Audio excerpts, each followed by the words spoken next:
Paramashivoham Om Nithyananda Paramashivoham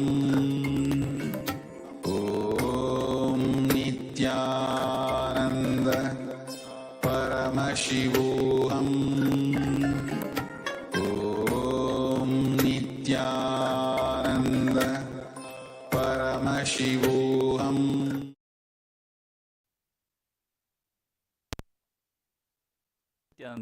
We welcome all the Paramashivoham Level 3 participants to the first session of the day, Nithyananda Yoga. Please get ready for the yoga session. We are going to perform the Dvitiya Vinyasa Krama, the 308 asana sequence. Place your yoga mats down, apply Vibhuti and Kumkum. All the male bodies, please remove your upper cloth and apply the Vibhuti on the 16 places all over your body. Wear your Rudrakshamala, your Abharanam, and prepare your Panchapajam and Udani, 1 cup with a spoon with some water for the ritualistic cleansing. Settle down on the mat, we're going to start the session very soon.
Now, everyone, please settle down on your yoga mats and get ready. As we open the session, sit in a comfortable cross-legged position with your head, neck, and spine in a straight line.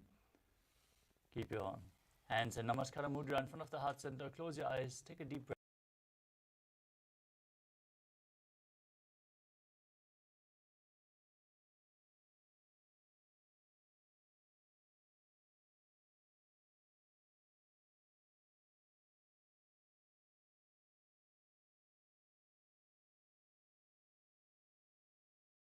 एकं नित्यं विमलमचलं सर्वधी साक्षिभूतं भावातीतं त्रिगुणरहितं सद्गुरुं तं Namami.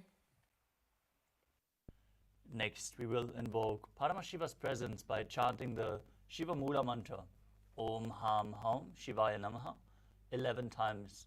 Please follow along internally as we chant the mantra. Om Ham Hom Shivaya Namaha. Om Ham Hom Shivaya Namaha. Om Ham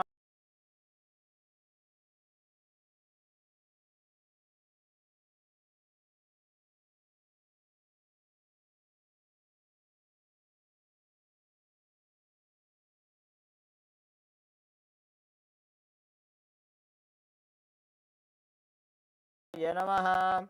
Om Ham Hom Shivaya Namaha. Om Ham Hom Shivaya Namaha. Om Ham Hom Shivaya Namaha.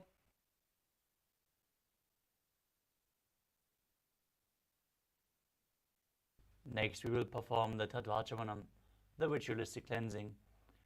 Now, take your Panchapatram and Udani. Keep your right hand in the Gokarna Mudra, in the shape of a cow's ear, like our acharyas are demonstrating. Take one Udani of water and pour it into your right palm. As we chant the mantra, each time the word Swadha is chanted, sip the water from the bottom of your right palm. We are going to repeat this process thrice.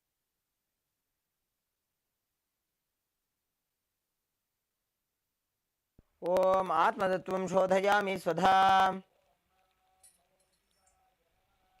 Om Vidyatattvam Shodhayami Swadha. Om Shivatattvam Shodhayami Swadha.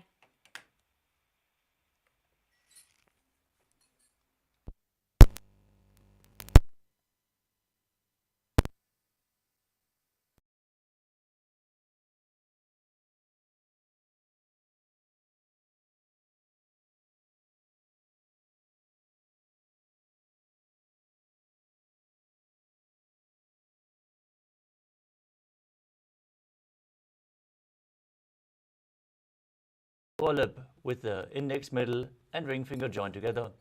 Wash your hand again. With the index finger and thumb joined together, touch your right nostril and your left nostril. With ring finger and thumb joined together, touch your right eye, right ear and left ear. Wash your hand again. With the little finger and thumb joined together, touch your navel, your right chest and your left chest. And with all the fingertips joined together, touch the crown of your head, the right shoulder, the left shoulder and the heart center. Now wash your hands once more. Place the right hand over top of the left. Place your hands on the right thigh and set the sankalpa, your conscious declaration, what you want to manifest in today's Nithyananda yoga session as we chant the sankalpa mantra.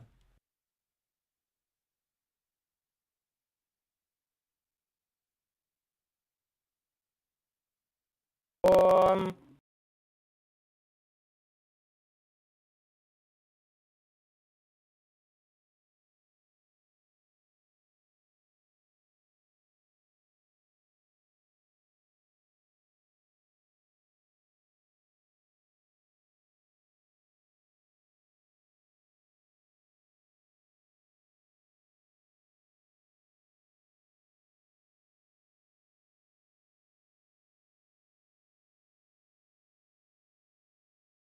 Rishyam.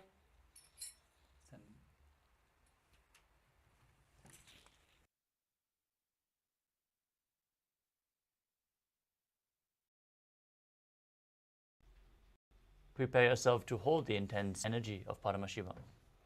Pranayama, the breathing techniques. Cleaning your nadis by infusing intense prana into the system and gaining control over the movement of the energy. Mudra, the energy circuits performed with your fingers, limbs and various other parts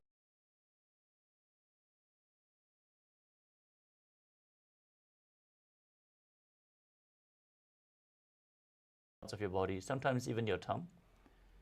Seal the prana into the system and prevent it from seeping out into the space around you. They activate the non-mechanical parts of the brain and align your intra-organs to Paramashiva. Intra-organs like the third eye, Anahata, and Vak. Next is the bandhas, the energy locks, preventing the Kundalini Shakti from falling down and pumping it upwards along the spine to the higher energy centers. Bandhas are performed by contracting certain muscles and diaphragms within the body. The bandhas we are going to perform today are of three kinds. The Mula Bandha, the root lock, contracting the perineal floor and pulling it up along the spine. Under the section Bandha on the left, you will see the Mula Bandha as a red circle with an upward pointing arrow. The Uddiyana Bandha, the stomach lock, as you pull your stomach in and up, contract your stomach muscles above and below the navel and pull your stomach inwards, pumping the prana up along your spine. Uddiyana Bandha will be represented by a yellow arrow with an in and upwards pointing arrow.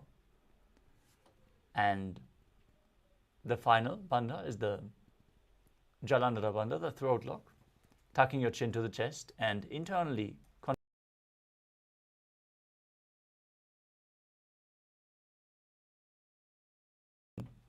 flowing down again, represented by a blue circle. If you perform all three bandhas at the same time, they make Mahamudra Bandha, which you can see is represented by a violet circle with three arrows, symbolizing that you perform all three bandhas at the same time. Next up is Karna, the sacred dance postures, as preserved in the temples in India, carved in stone, frozen in time. The Karnas, as you move your limbs in synchronicity, lead to an intense awareness in your body and to a subtle breathing that infuses intense prana into your system. The next component is visualization. Hold the visualization of certain gods and goddesses, animals and other living beings to embody the essence of the asana that you are performing. Align your thinking to Paramashiva and activate Mano Shakti, the power of thought. Hold the visualization for the right context of the yoga practice and to experience the asana in a much deeper way. Next up is japa, the internal repetition of mantras. As you continuously visualize the japa rotating around your throat in a circular way like a prayer wheel, you are cleansing your Vishuddhi chakra, your throat chakra, and activating Vak Shakti, the power of speech, as you align your speech to Paramashiva. The external chanting of mantras is performed by our Acharya, chanting the sacred mantras and scripture references for all the asanas, providing you with a high energy space by chanting the words of Mahadeva himself, protecting your aura as it is opening up during the yoga practice. Next up is weightlifting. As you build your body through yoga, hold weights to intensify the yoga practice and awaken the Kundalini Shakti more intensely in certain asanas, which we are going to point out. Bodybuilding is a spiritual practice as per the Supreme Pontiff of Hinduism, so implement weights into your yoga practice. Next up is mandala, the visual representation of gods and goddesses. In the background of our acharyas, you can see we are projecting the Shri Yantra, the representation of all the gods and goddesses. Be aware and gently gaze at it during the yoga practice to mirror the energies from the macrocosmos into your microcosmos. Next up is Abharana, the traditional Rudraksha jewelry. Rudraksha beads function like a spiritual battery, preserving and holding on to more energy than any stone. So keep skin contact to Rudraksha at any given time, holding your body in the high energy space. Aushadha, the sacred alchemy products, infuse prana into your system as you ingest them or apply them on your skin. Products like Vibhuti Kumkum, Jnananjana, or even sandalwood paste as you mix sandalwood powder with water and some turmeric and apply it on your temples. If you have any of the Aushadhas created by the Supreme Founder of Hinduism himself, you can apply them during the yoga practice as well. Finally, we have the Diksha, the Shaktipada, the entanglement, the spiritual connection to the enlightened Guru, and Avatar, which is infusing the intense energy into our system and enabling us to perform even the most complex postures immediately if we surrender to the connection. Now get ready for this ritual of Nithyananda Yoga. We once more request all the male bodies, please remove your upper cloth, as yoga is a ritual, and apply the vibhuti on the 16 places over the body if you have it available. Now please settle down in a comfortable cross-legged position with your head, neck and spine in a straight line. Keep your hands on top of the knees in Bindu Mudra with index fingers and thumbs together. Visualize Lord Shiva in your inner space. Perform the Samana Kumbhaka, inhaling into your stomach and holding your breath as you visualize a flame being kindled in your stomach and rising up your spine. Engage all three bandhas Mahamudra Bandha as you internally chant the japa Soham in Sukhasana. तत्सुखासनमित्युक्तम् अशक्तस्तत्समाचरेत् आसनं विजितं येन जितं तेन जगत्त्रयम्. Next up is Parvatasana. Now bring your legs into Padmasana by placing the feet onto opposite thighs. Hold your hands behind your back. Join your hands together in Anjali Mudra and raise them up above your head. Engage all three bandhas and visualize yourself as Mount Kailasa. अथ वक्षे महादेव पर्वतासनमङ्गलं यत्कृत्वा स्थिररूपी स्यात् षट्चक्रादिविलोपनम्. Next up is Halipavasana. Now bring the soles of the feet together in front of your body and hold your hands behind your back in Parasha Mudra as you lean forward and down and place your forehead on the ground behind the heels. Gaze towards your nose, visualize Swamiji in your inner space as you engage all three bandhas. पूर्वविधियाहु मे जानो उभयपगतली सम्पुटठानो. Next up is Nagipavasana. Keeping the soles of the feet together in front of your body. Stretch your arms out, cup your palms and place them on the ground in front of the feet as you bring your forehead down behind the heels. Gaze to the nose as you engage all three bandhas and visualize yourself as a bird. अथान्यदासनं वक्ष्ये येन सिद्धो भवेन्नरः अकस्मात् वायुसञ्चारं कोकिलाख्यासनेन च.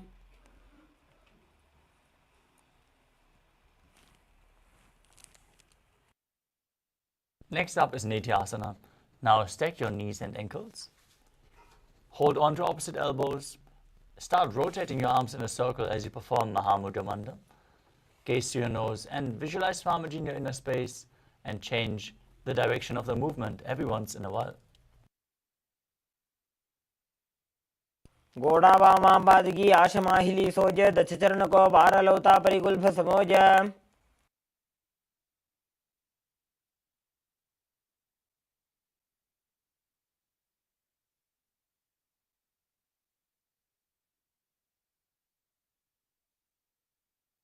The next asana is Gajasana. Now place your hands flat on the ground, shoulder width apart, and raise your hips up high. Now scoop your head and chest forward and down again and again as you visualize yourself as an elephant. Perform Uddiyana Bandha, the stomach lock, and move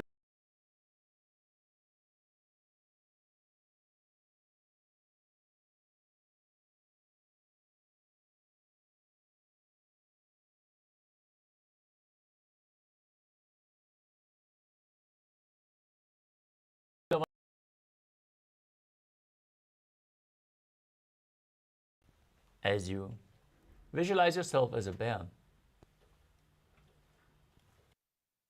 एकैकं पादमाकुञ्च गजासनं कुर्यात् वृक्षासनं भवति. Off the ground if you can.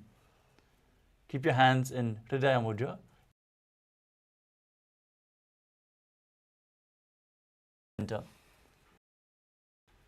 Now visualize Swamiji in your inner space as you perform Uddiyana Bandha and Mula Bandha.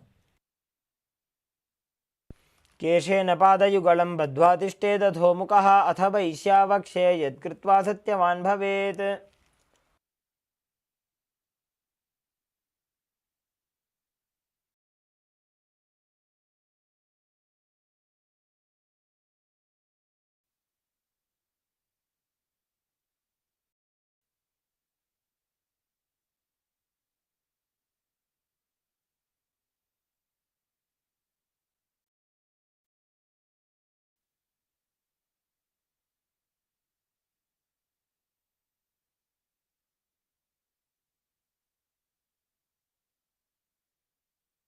Next up is Urdhva Janukarana. Now, stand in Adimandi posture, heels together, toes pointing outwards and knees bent. Bring your hands to the chest with the elbows parallel to the ground. Now raise one knee up along the center of your body, follow along with the respective hand as you move in a circular motion on both sides again and again.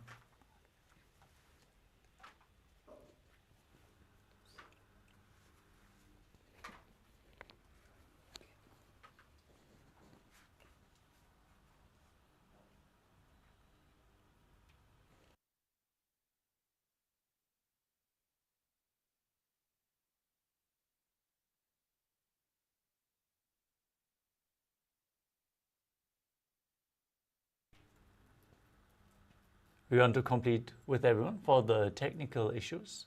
I hope the audio issues are fixed now. Please let us know in the chat. The next asana is Balalingasana. Now interlock your fingers from the outside in Sarva Shankari Mudra. Hold one knee and pull it in towards your chest. Engage all three wonders. Stand straight on the mat as you visualize yourself holding a baby.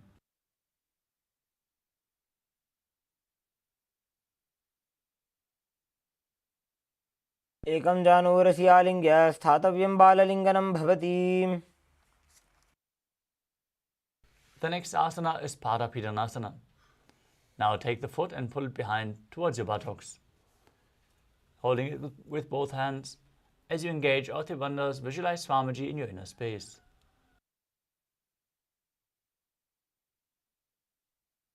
स्थित्वैकस्मिन् पादतले कराभ्यां वेष्टयेत्तनुम्.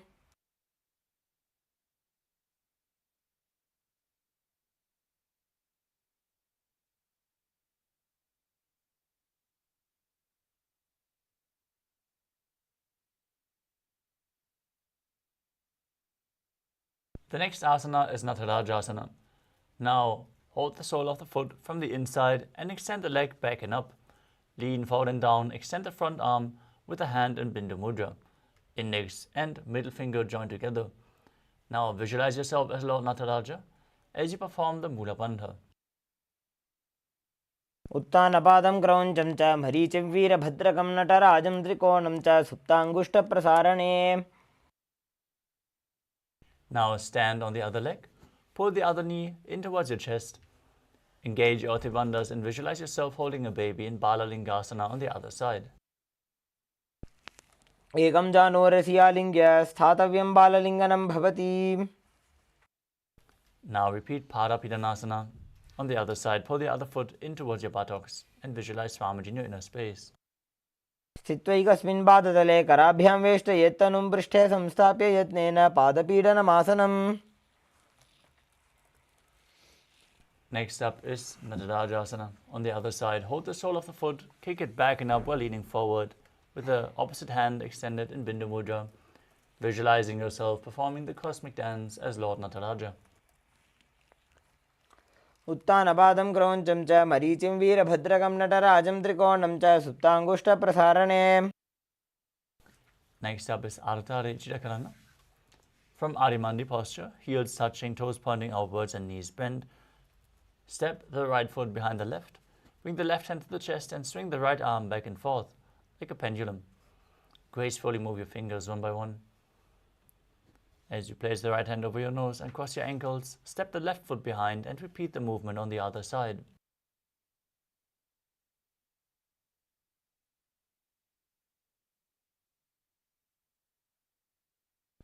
We move on to the skeleton dance. Now, shake your body intensely as you visualize yourself as a skeleton. Hold the visualization of your bone structure and shake your body wildly. This will build integrity into your very bone marrow.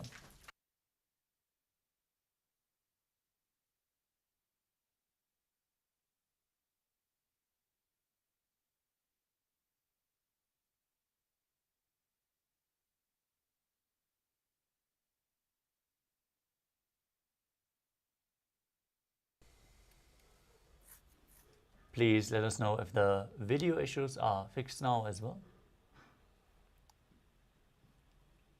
Thank you for your patience. We're going to continue now with the next asana of the sequence, with the next karana, Katichina karana. Now stand in Alimandi posture.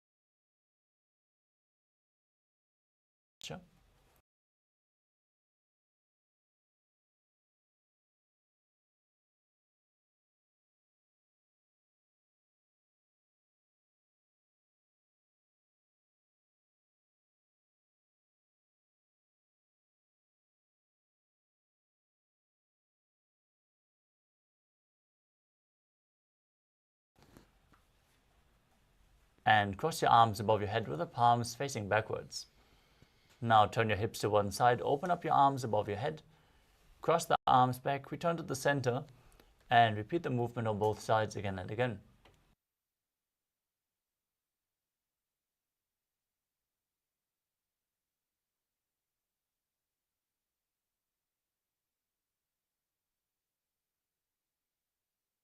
The next asana is Tadasana. Now stand tall on the tips of your toes. Visualize yourself as a palm tree as you engage all three bandhas and internally chant the new japa Shivoham. महामुद्राबद्ध कोनो ताड़ासन विभेदकान् विनोत्तानं सदा कुर्यादन्तर्वत्नी पतिप्रिया. Next up is Uttanasana. From a standing position, lean forward and down. Place your hands flat on the mat. If you can't reach the ground, lean as low as you can. Bring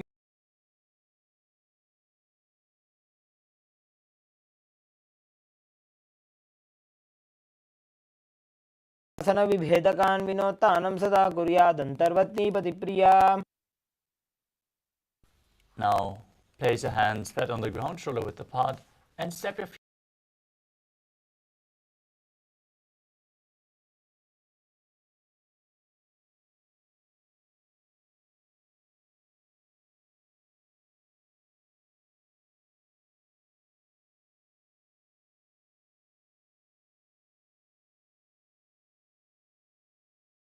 Holding the breath, visualizing a flame in your stomach. आसनमस्थित्वा मस्तकं वारं वारं दक्षिणकुक्षिं सव्यकुक्षिं नयेत् रक्षासनं भवति.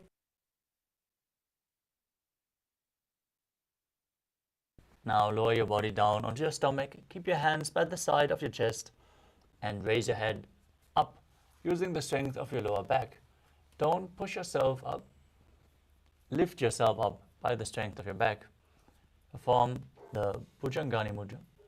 As you open your mouth wide and inhale through the hollow of your throat, visualize yourself as a cobra and perform the Mula Bandha. अंगुष्ठनाभिपर्यन्तम् अधो भूमो विनिन्यसेत् कराभ्यां च धरां धृत्वा ऊर्ध्वशीर्षफणीवहि.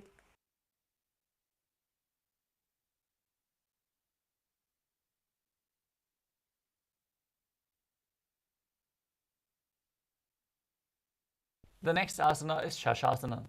Now push your body up, back into the plank position.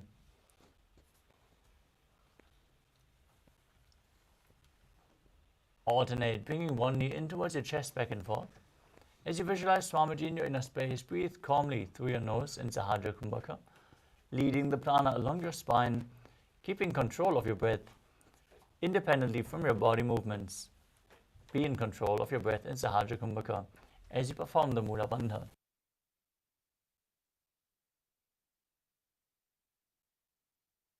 गजासन संस्थितो जानुद्वयमाकुञ्च वारं वारं कर्तव्यं शशासनं भवति. Next up is Rathasana. From a tall plank position, step one foot in between the two hands and jump the foot back as you exchange the position of your feet again and again. Visualize yourself as a chariot as you perform the Mula Bandha. संस्थितो एकैकं पादं पुरोमार्गेण भ्रामयित्वा कर्तव्यं रथासनं भवति. Next up is Virabhadrasana. As you keep one foot flat on the ground with the toes pointing forwards and the knee bent at a 90-degree angle. Extend the other leg straight back and keep the toes pointing outwards. Gaze to your third eye. Raise your arms up parallel above your head as you visualize yourself as Lord Virabhadra. Perform Uddiyana Bandha and Mula Bandha. वासिष्ठमथ कौण्डिन्यम् ऊर्ध्वकुक्कुटमेव च अष्टावक्रमथोत्तानं मयूरं सेतुबन्धनम्. Now exchange the position of your feet. Keep the other foot forward and the knee bend as you raise your arms up. Visualize yourself as Lord Virabhadra with 8 arms in Virabhadrasana on the other side. वासिष्ठमथ कौण्डिन्यमूर्धकुक्कुटमेव च अष्टावक्रमथोत्थानं मयूरं सेतुबन्धनम्.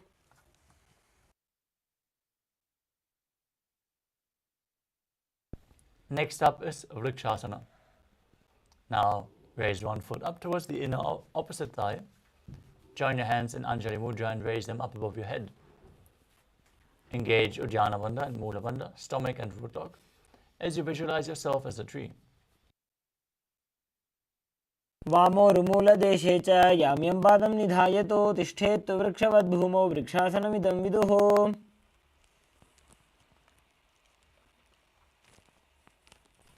Next up is Garudasana. Now bring the raised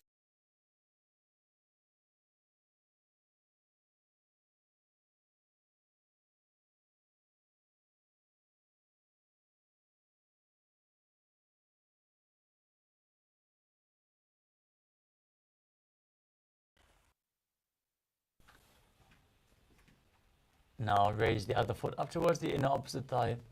Join your hands and raise them up above your head as you visualize yourself as a tree in Vrikshasana on the other side. वामोरुमूलदेशे च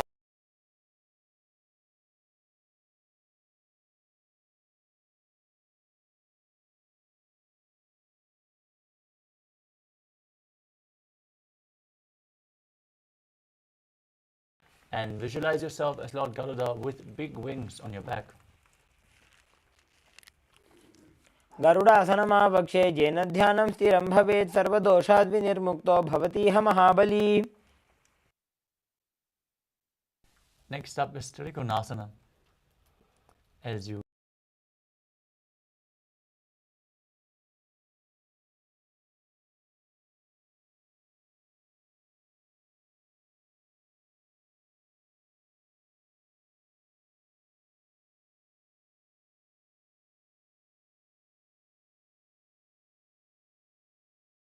triangle.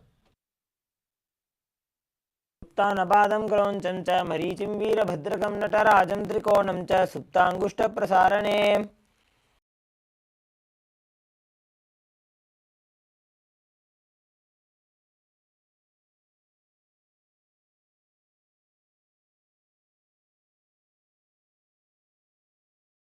Raise one heel off the ground and place your hands in front of the heart center with the palms facing each other.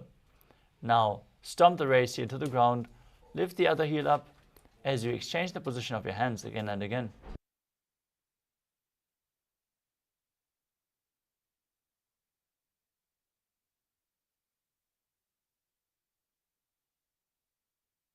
The next asana is Angushtasana. Now lower your body down onto the tips of your toes with the heels raised off the ground. Place your perineum on the heels as you keep the knees off the ground and join together. Join your palms in Namaskara Mudra in front of your heart center.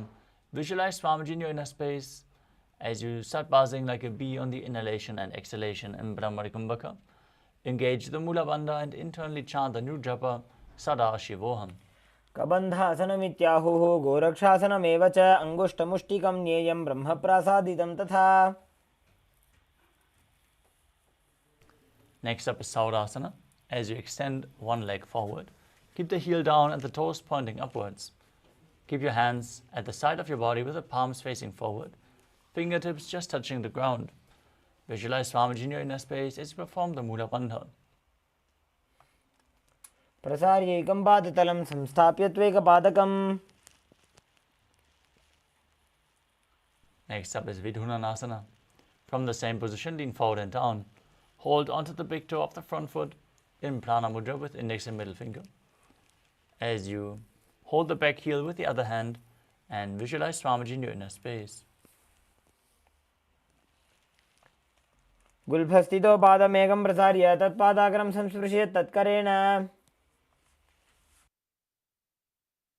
Now step the other foot forward and repeat Saurasana on the other side. प्रसार्यैकं पाद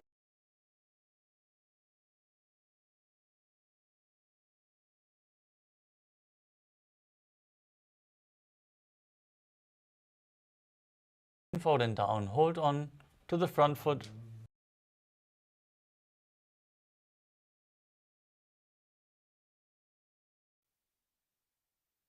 गुल्फस्थितो पादमेकं प्रसार्य तत्पादाकरं संस्पृश्य तत्करेण गुल्फं चान्यं धारयेत् तत्करेण धूलं पीठं चाभ्यसेच्चोभयत्र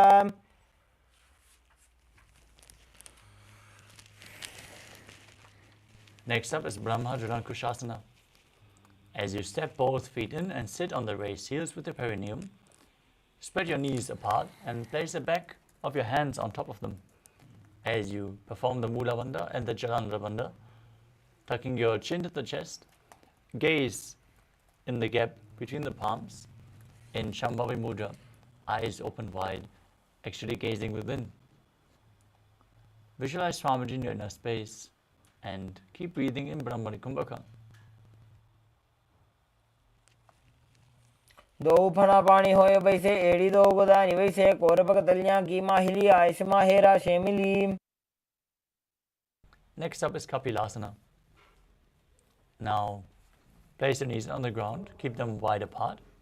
As you sit down on raised heels with the toes tucked, keep your hands on the knees. Gaze to your nose and visualize yourself as Sage Kapila Muni as you perform Uddiyana Bandha and Mula Bandha. उभय पगदली सिमटारावे तिनकी माहिली core मिलावे.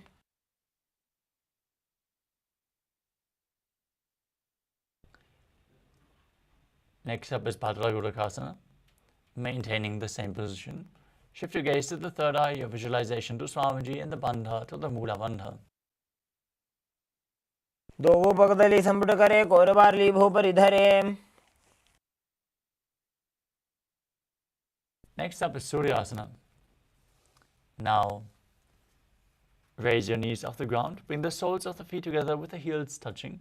Sit on the heels as you join your thumbs and little fingers and open up your palms resembling a lotus flower in Padma Mudra. Raise your arms up above your head and gaze through the gap between the palms as you visualize Lord Surya in your inner space and perform Uddiyana Bandha and Mula Bandha.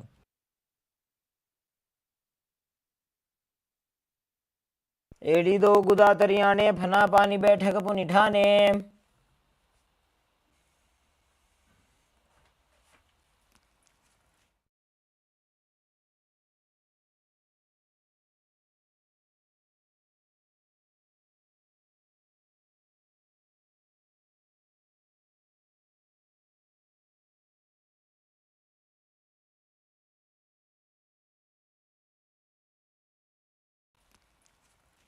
Next up is Mandukasana. Now, place the feet on the ground and sit on the heels as you gaze to your right. Keep your Mandukya Mudra and visualize yourself as a frog. Start breathe down and perform the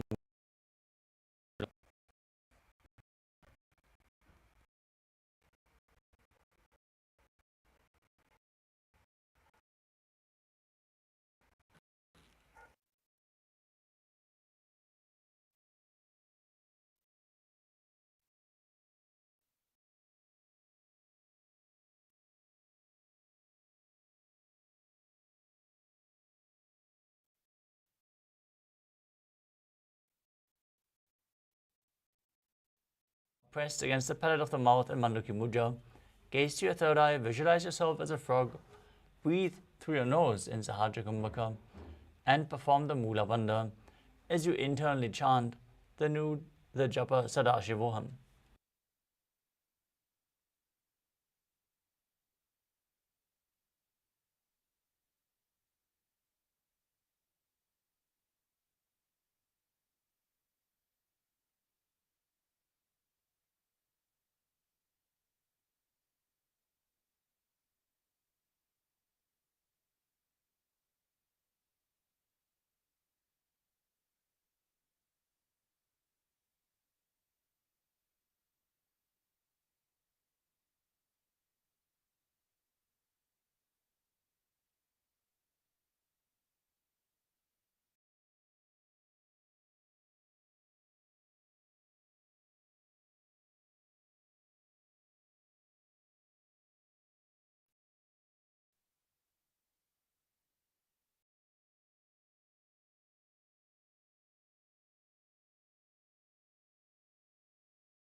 Nithyananda Paramashivoham Om Nithyananda Paramashivoham Om Nithyananda Paramashivoham Om Nithyananda Paramashivoham Om Nithyananda Paramashivoham Om Nithyananda Paramashivoham Om Nithyananda Paramashivoham Om Nithyananda Paramashivoham Om Nithyananda Paramashivoham.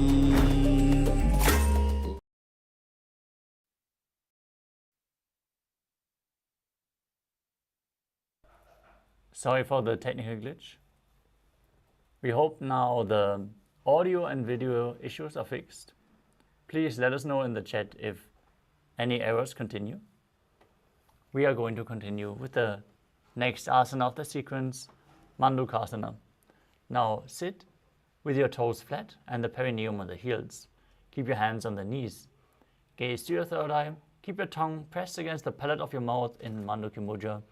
As you visualize yourself as a frog, breathe calmly through your nose in Sahajra Kumbhaka and perform the Mula Bandha as you do so. पादतलौ पृष्ठदेशे अङ्गुष्ठे द्वे च संस्पृशे जानुजुग्मं पुरस्कृत्य साधयेन्मण्डुकासनम्.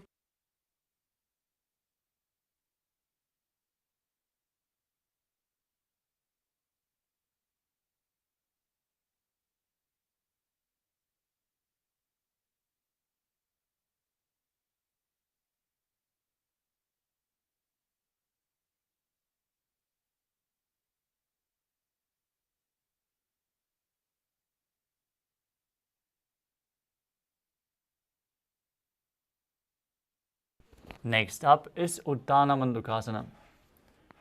As you bring your hands behind your back, sitting in the same position, hold on to opposite shoulders with your hands. Keep visualizing yourself as a frog, tongue up against the palate of the mouth in Mandukya Mudra, and gaze to your third eye as you perform Uddiyana Bandha and Mula Bandha.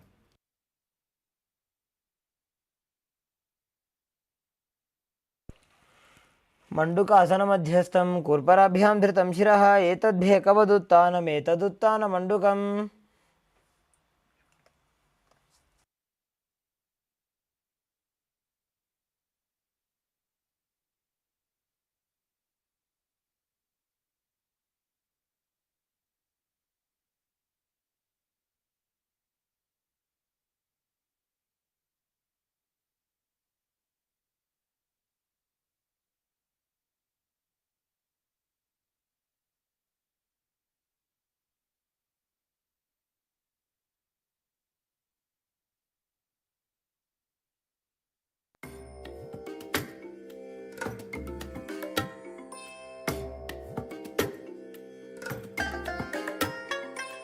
I bless you all. Let you all open all your three eyes and manifest the powers of Mahasadashiva. Om Nithyananda Paramashivoham Om Nithyananda Paramashivoham Om Nithyananda Paramashivoham Om Nithyananda Paramashivoham Om Nithyananda Paramashivoham Om Nithyananda Paramashivoham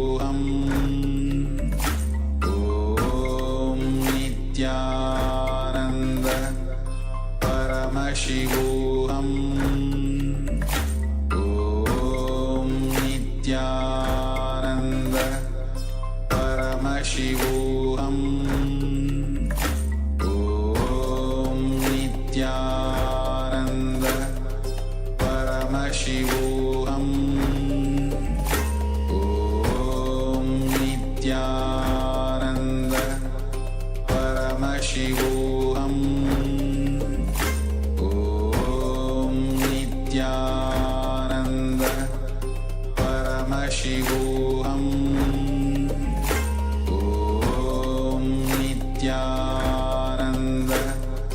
Paramashivoham Om Nithyananda Paramashivoham Om Nithyananda Paramashivoham Om Nithyananda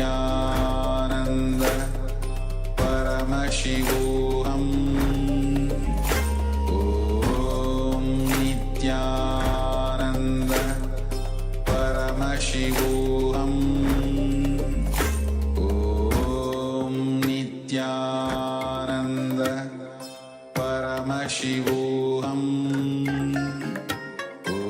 Om Nithyananda Paramashivoham Om Nithyananda Paramashivoham Om Nithyananda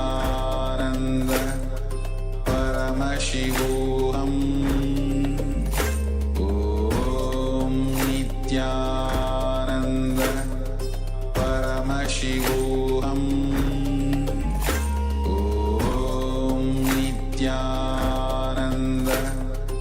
Paramashivoham Om Nithyananda Paramashivoham Om Nithyananda Paramashivoham Om Nithyananda Paramashivoham Om Nithyananda.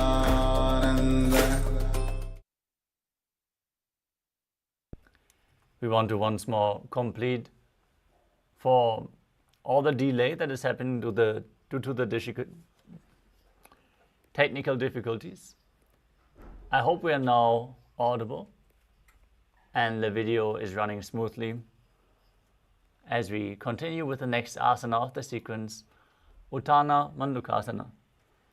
Now sit with the top of your feet flat on the ground, the knees spread wide on top of your heels. Bring your hands behind your back and hold on to opposite shoulders. Gaze to your third eye, visualize yourself as a frog and press your tongue up against the palate of your mouth in Manduki Mudra, catching the nectar of immortality dripping from your Sahasrara chakra with your frog tongue. Breathe calmly through your nose in Sahadra Kumbhaka and engage Uddiyana Bandha and Mula Bandha. मंडूकासन मध्यस्थं गुरुपराभ्यां धृतं शिरः.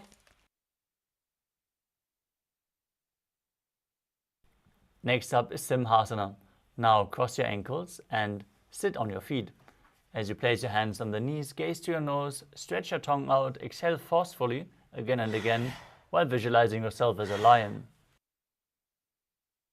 दक्षिणं सव्यगुल्फेन दक्षिणेन ततेतरम्. Next up is Padasana.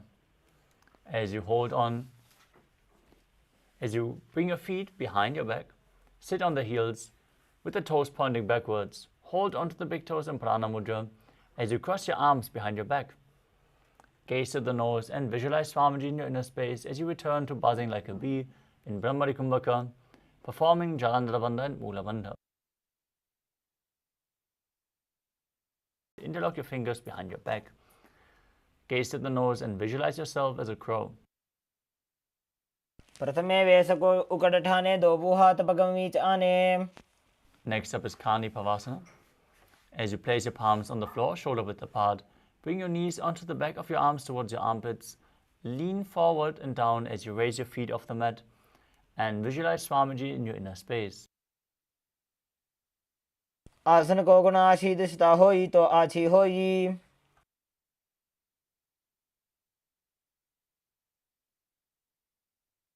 Asana is Kapali Asana. Now, this is going to be the first inverted posture of the sequence. So take any precautionary measures if you have any upper back or neck injuries or high blood pressure. If you need support in performing this asana, you can lean against the wall or ask a partner to aid you. Now place your hands flat on the mat, shoulder width apart. Bring the crown of your head onto the mat, forming a triangle between your head and your hands. As you bring your knees onto your arms. धरती टेकी पकड़ो भूमि लिवा ऊंचा करे। Next up is Paramashivoham. Now squat with the toes on your toes as you place your hands flat on the mat to the side. Twist your body, align your knee and hip with your elbows, and then lean forward. Find balance and lift your body off the mat as you extend your legs. कुर्यान् मायूरं दण्डनामकं कुर्यान् मायूरं पार्श्वाभ्यां मायूरपार्श्वनामकम्।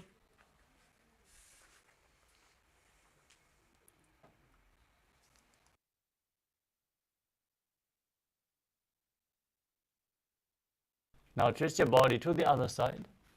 Place your hands on the mat, lean forward, raise your feet up, extend them to the side as you repeat Paramashivoham on the other side.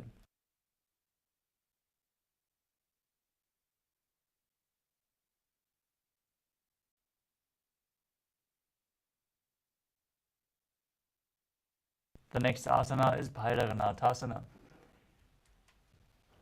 From Tadakshvasana, the plank position, step one foot outside the shoulder in between the two hands. Gaze up towards your third eye.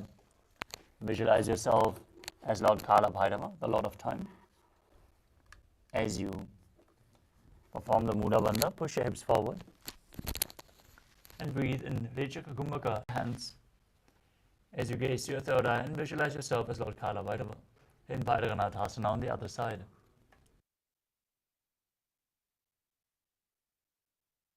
आसन को गुण पीती जाई।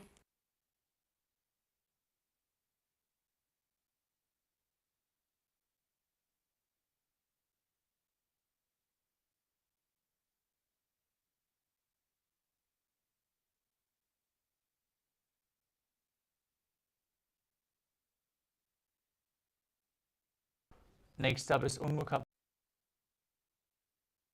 भून्यस्तौ जानुनी हस्तौ चतुष्पदमवाङ्मुखम्।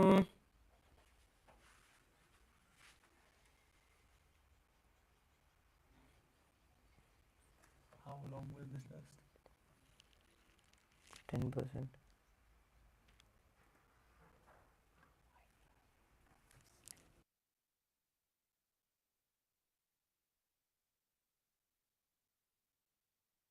Next up is Vashishthasana. From कुक्कुटवासिष्ठमरीचहलमत्स्यकम्।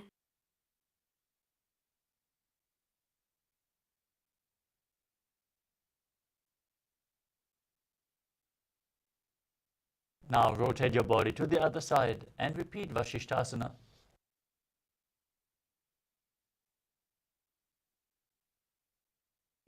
ऊर्ध्वकुक्कुटवासिष्ठमरीचहलमत्स्यकं परिवृत्तिं चोदरस्य विविधं धनुरासनम्।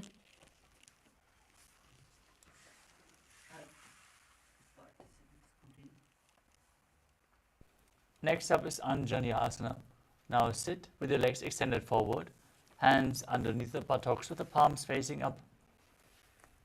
Gaze through your nose as you visualize yourself as Lord Hanuman and perform Jalandhara Bandha and Mula Bandha.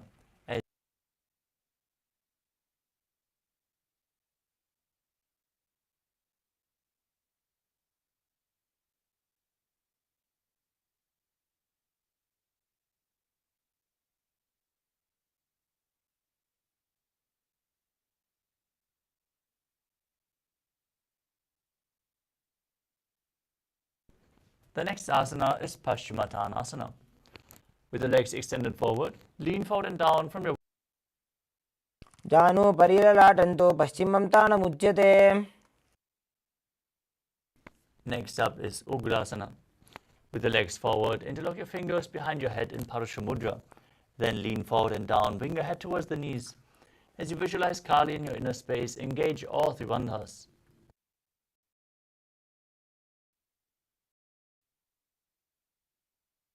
स्वपानिभ्यां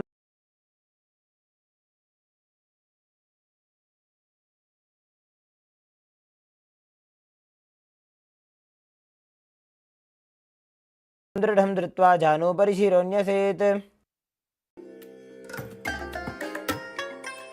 I bless you all. Let you all open all your three eyes and manifest the powers of Mahasadashiva. Om Nithyananda Ananda Paramashivoham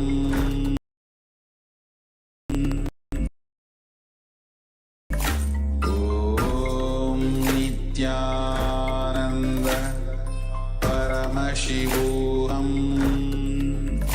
Om Nithya. The next asana of the sequence is Marichi Asana, self-SH Marichi.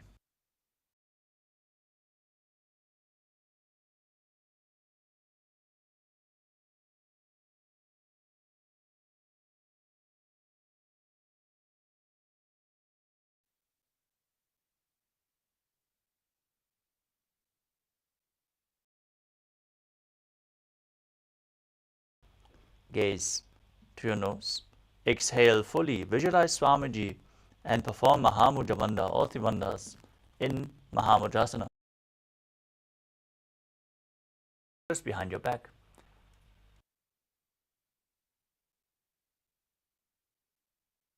तानपादं क्रौञ्च मुद्रां प्रवक्ष्यामि तन्त्रेऽस्मिन् मम वल्लभे. Gaze to your third eye. Visualize Swamiji in your inner space and perform the Mula Bandha. गुल्भौ च वृषणस्यादः सीवन्त्याः पार्श्वयोः.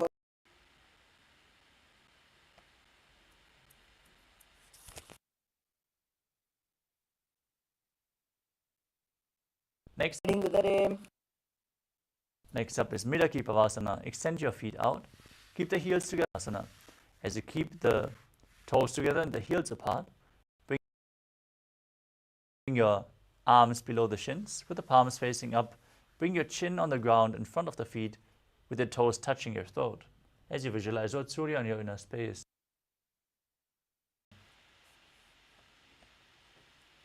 दो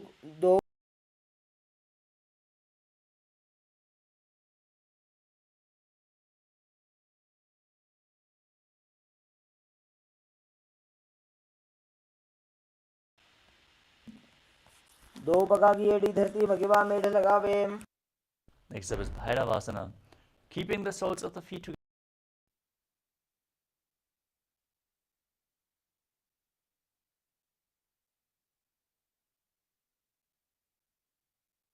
दो पगदली संपूर्ण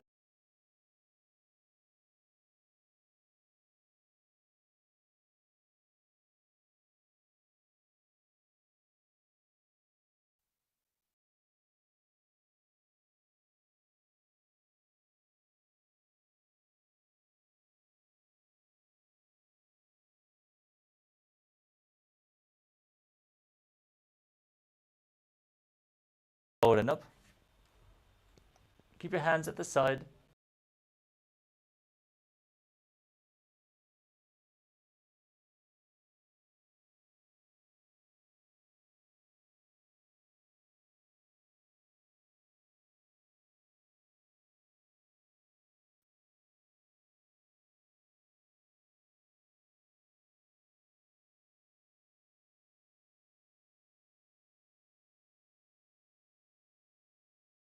Take your knees in front of the body.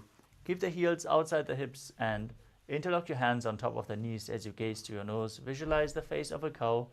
Breathe in Siddhkari Kumbhaka with your tongue pressed against the top of the mouth without touching the teeth. Hissing through the teeth while inhaling. Performing the Mula Bandha and internally chanting the new japa Om Nithyanandoham. सव्ये दक्षिणगुल्फं तु पृष्ठपार्श्वे नियोजयेत्. दक्षिण घोड़ों नीचे उठाने बाहों ताके ऊपर आने. Next up is Anasuyasana 2. Interlock your fingers behind your back and lean forward and down. Place your nose down to the ground as you visualize yourself as Rishikana Surya in Anasuyasana 2. मणा गोदा की संधि उपरेड़ा वागोड़ा की संधि. Next up is Garudasana 2. Now sit with one heel against the perineum, opposite knee raised, Nadadasana. वाम पगदली केरी भूपरिता ही लगावे फेरी. Next up is Matsya Pitakasana. Now bring one foot over top of the opposite thigh as you hold onto the big toe and the shin of that leg. Gaze to your nose and visualize Matsya, the fish avatar of Lord Vishnu. वामे. Now repeat Anasuyasana. Hold the big toes and visualize yourself as Rishikana Surya.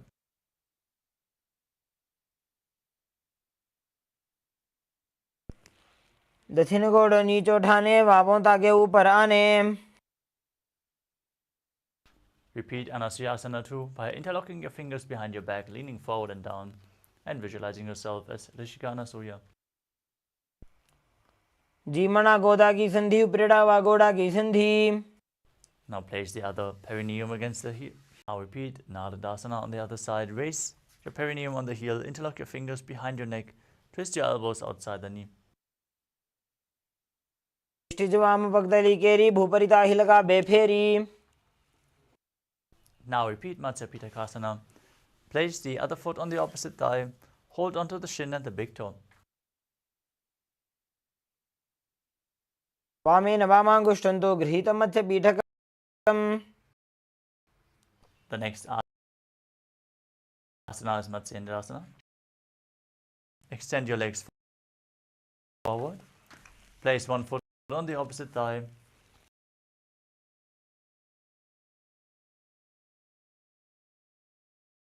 Raise the opposite knee.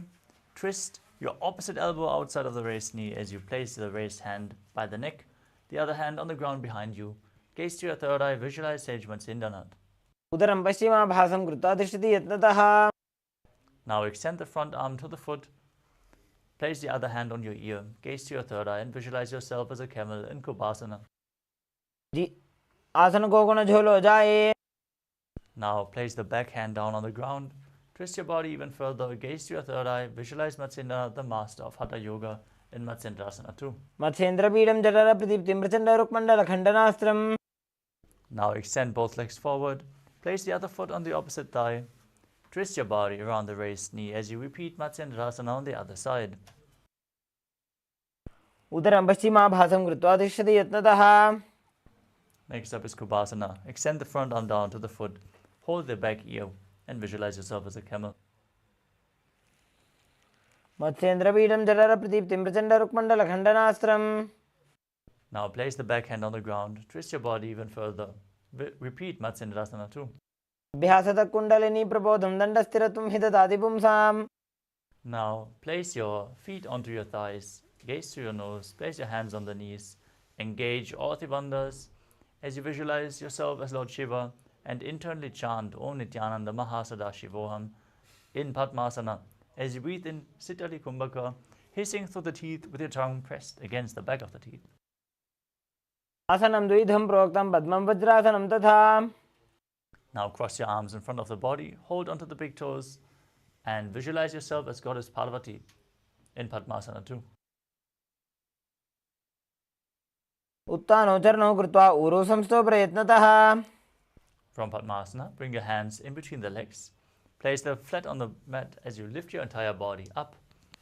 And visualize yourself as a rooster, calmly breathing in Sahadra Kumbhaka in Kukutasana. पद्मासनं सुसंस्थाप्य नान्वोरोरन्तरे करौ. From Padmasana, raise onto your knees. Place the hands on the mat with the fingers pointing back.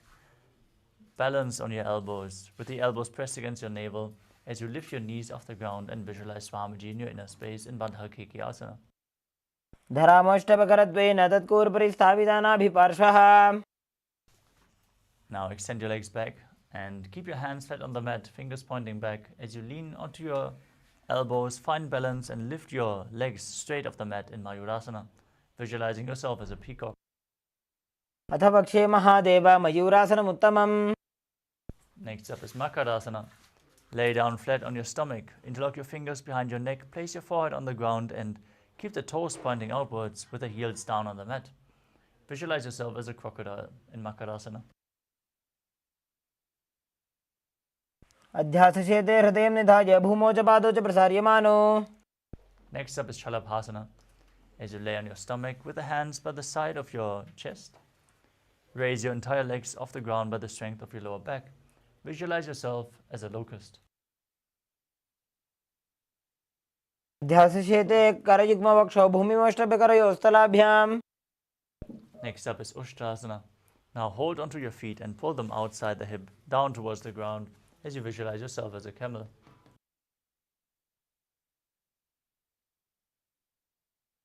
अध्यासशेते पदयुग्मव्यस्तं पृष्ठे निधाय बिधृतं कराभ्याम्. Next up is Dhanurasana. As you hold onto your feet, kick your legs back and up and lift your chest and head up. Gaze to your third eye and visualize yourself as Pinaka, Lord Shiva's bow. प्रसार्य पादौ भुजदण्डरूपौ करौ च पृष्ठे धृतपादयुग्मम्.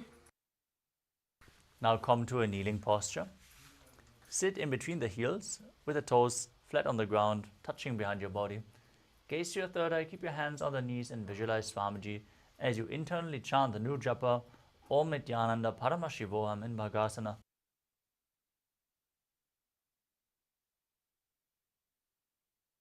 उल्टा मोड़ी पादौ वैसे बहुरो जुगति करे कैसे. Next up is Gohi Asana, another inverted posture. Now place your forearms on the ground, interlock your fingers, and place your head on the mat. As you hold it with your hands, walk your feet forward, raise your hips, and then lift your legs off the mat. Pull your knees in towards your chin as you gaze to your nose and visualize Swamiji. दो हाथ की कोहनी जोई पुनः कलाई जाने दोई. Now extend your legs up straight into Shirshasana in a headstand posture. Gaze to your nose and visualize Swamiji as you perform the Mula Bandha. विपरीतं मण्डलं च द्विधैव विदितं हिनः. Gently lower your legs. Come to a seated posture and get ready for a sequence of rapid exhalations in Bhastrika Kumbhaka. As you keep exhaling from your abdomen, don't inhale. Let the air flow naturally. Now keep your hands at your calves, raise your legs up straight, and then bring your head towards the knee as you keep the legs vertical as much as possible. Keep rapidly exhaling throughout the next few asanas as you visualize Swamiji in Puri Asana. दो हाथ पग बाहर आने घोड़ा तरे का घसीट ठाने. Now keep your legs extended up and hold your hands behind your back as you gaze to your third eye and visualize yourself as a mace in Bhadikasana. उत्तानशयनं कृत्वा पादौ मिलित्वा प्रसार्य. Now extend your arms forward. Keep the legs up as you gaze to your third eye and visualize yourself as a boat in Naukasana. उत्तानशयनं कुर्पराभ्यां भूमिं मुष्टभ्य. Now keep the soles of the feet together, scoop the hands below and pull them against your chest.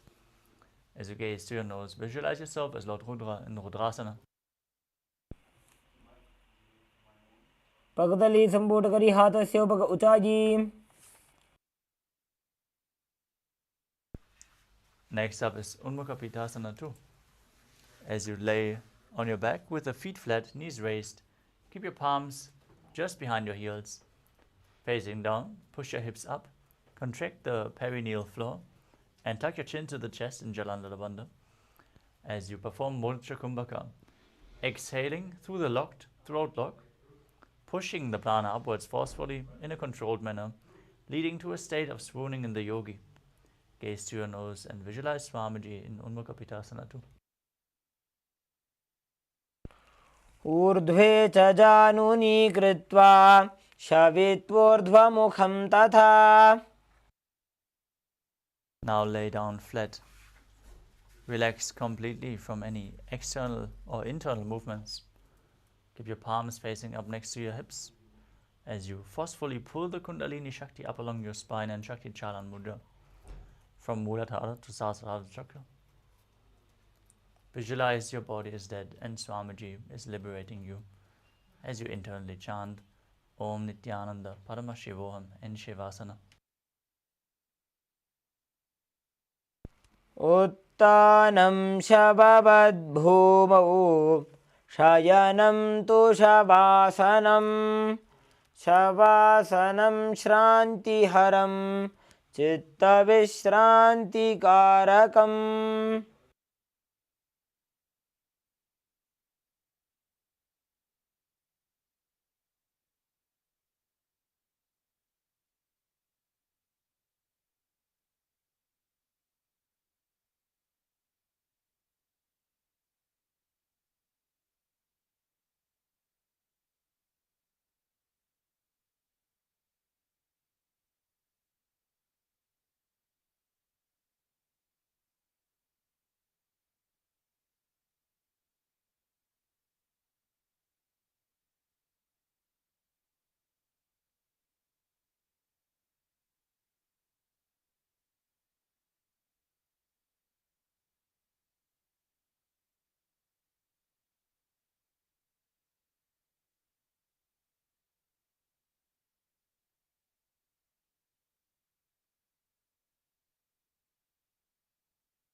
Now slowly return to your physical body.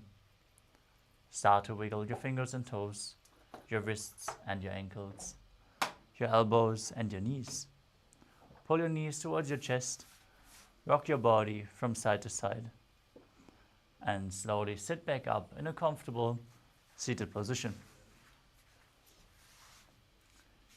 Congratulations, you completed the first 108 asanas of the sequence, the Pratama Vinyasa Krama.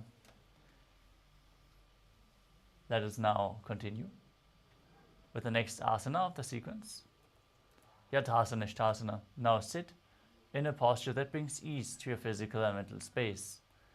Any posture is fine, as long as you place your hands on top of the knees in Bindu Mudra with index and thumbs together. Visualize Swamiji in your inner space. Breathe in Samana Kumbhaka, fill your stomach with prana and visualize the flame rising up your spine. As you perform Mula Bandha and internally chant the japa, Om Nithyananda Paramashivoham, which is going to be the japa for the remainder of this sequence, starting with Yathasana Ishtasana. पर्यङ्कं तत्समाख्यातं यतसंस्थं यथा स्थितिः. Next up is Samasana. Now sit in a cross-legged position with your hands on the knees. As you visualize Swamiji, inhale deeply, hold your breath, and then exhale deeply again and again.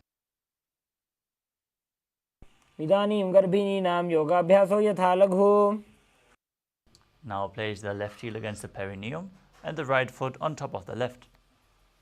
Keep your hands flat on the knees as you gaze to your nose and visualize yourself as a sage liberated by the Supreme Pontiff of Hinduism. इत्यसीविनीं सूक्ष्मां दक्षिणेतरगुल्भतः. Next up is Siddhasana.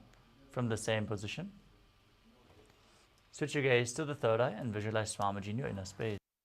स्थानोत्सम्यमितेन्द्रियो चलदृशः पश्यन् भ्रुवरन्तरं चैतन्मोक्षकपातभेदजनकं सिद्धासनं प्रोच्यते. Next up is Siddhyasana. From Siddhasana, shift your gaze to the ground in front of you. Maintain the same position and visualize Swamiji in your inner space as you engage all three bandhas, Mahamudra Bandha. वामपादके इडीजानो श्रीमणिमदितासकोठानो. Next up is Rudrasana 2. Maintain the same sitting posture, rotate your hands on the knees back into Bindu Mudra. Shift your gaze to the third eye and visualize yourself as Lord Rudra. वामचरण परिदक्षिण राखे एकजुगति ऐसे विधि राखे. Next up is Santadunasana. Maintain the same posture, hands on the knees in Bindu Mudra. Shift your gaze to the nose and embody tranquility at an unshakable nature. आसन की गुणमन की चलता meet. Next up is Siddhasana 2. Maintain the same posture. Cup your palms in front of the navel, resembling a lotus flower, in Samputa Mudra, as you visualize Swamiji in your inner space.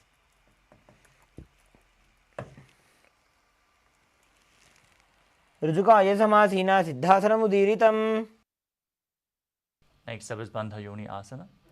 Now maintain your feet in the same position and set the sankalpa to manifest through the womb of creation As we enter Shanmukhi Mudra, inhale all the way. Close your mouth with little and ring fingers, your nostrils with the middle fingers, your eyes with the index fingers, and your ears with the thumbs. यत्र मध्ये महादेव बन्धयोन्यासने शृणु. Next up is Virasana. Now place one foot onto the opposite thigh and one foot under the opposite thigh. As you keep your hands on the knees in Bindu Mudra, embody the state and space of bravery. एकं पादमथैकस्मिन् विन्यस्योरुणि संस्थितः. Next up is Valmikasana. Keep your body in the same position. Shift your gaze to the third eye and visualize Sage Valmiki, the great poet and author of Ramayana. डाबा पगी बगदली पुनियडी है जोजा. Next up is Joni Mudrasana. Now maintain your feet in the same position. Rotate your hands. Keep them flat on your knees. Gaze to your nose as you visualize Yoni Mandala, the visual representation of Devi Paramashiva Shakti. वामपाद की बगदली जाहि माहिली core. Next up is Yoni Asana. Maintain the same position. Even your hands in the same position. Move your gaze to your third eye and visualize Yoni Mandala. वामपाद की बगदली जाहि माहिली core. Next up is Padmasana 3. Now bring the soles of the feet together in front. Hold onto the feet firmly with both hands and push your knees down by the strength of your groin. Visualize yourself as Lord Veerabhadra. Perform Dhyana Bandha and Mula Bandha in Padmasana 3. गुल्फौ च वृषणस्य अधः सीवन्त्याः पार्श्वयोः क्षिपेत्. Next up is Aghorasana. As you keep the soles of the feet together, heels against your perineum, press your tongue up towards the third eye, against the palate of the mouth, or if you can get it higher through the nasal tract, push it all the way up. As you place your right hand over your mouth, close your left nostril with the index finger, inhale through the right nostril, close both nostrils, hold your breath, exhale through the left nostril, and repeat on the other side in Abhyantara Kumbhaka as you gaze to your third eye and visualize yourself as an Aghori in Aghorasana. पूर्व को हो भिश्रिका जोगी वाही विधि जोगी जैसो जी. Next up is Kanali Pavasana. As you bring the feet together in front, with the toes together and the heels apart, place your elbows on your heels. Lean forward, rest your chins on your hands as you perform Uddiyana Bandha and Mula Bandha. Gaze to your nose, exhale fully, hold your breath in Adhijaka Kumbhaka, and visualize yourself as a female elephant drinking water. ग्वाली पाव आसन कख्यो है जैसे Yahoo में जाने विधि तैसे. Next up is Padasana. As you sit with the knees raised, bring your arms between the thighs and calves. Interlock your fingers in front of the shins as you gaze to your nose and visualize Swamiji in your inner space. ध्वम्रेचयेद् वायुं मृदुनिश्वास संयुतम्.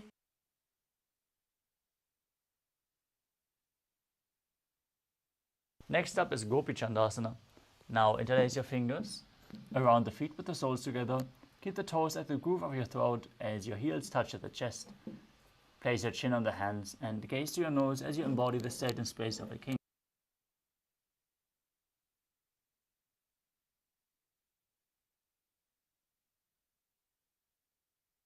Next up is Uddarasana.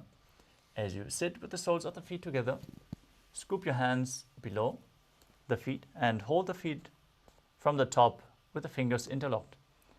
Place your chin on the soles of the feet as you gaze to your nose and visualize your body free from any defects in Uddarasana. उपकदले संपुटटाने उभयहस्तकरिवृतहिताने.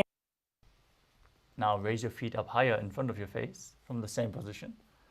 Keep your interlocked fingers in front of the forehead. Visualize yourself excelling in everything in Vishishtasana. दो उपकदली जोड़ी संपुट कर.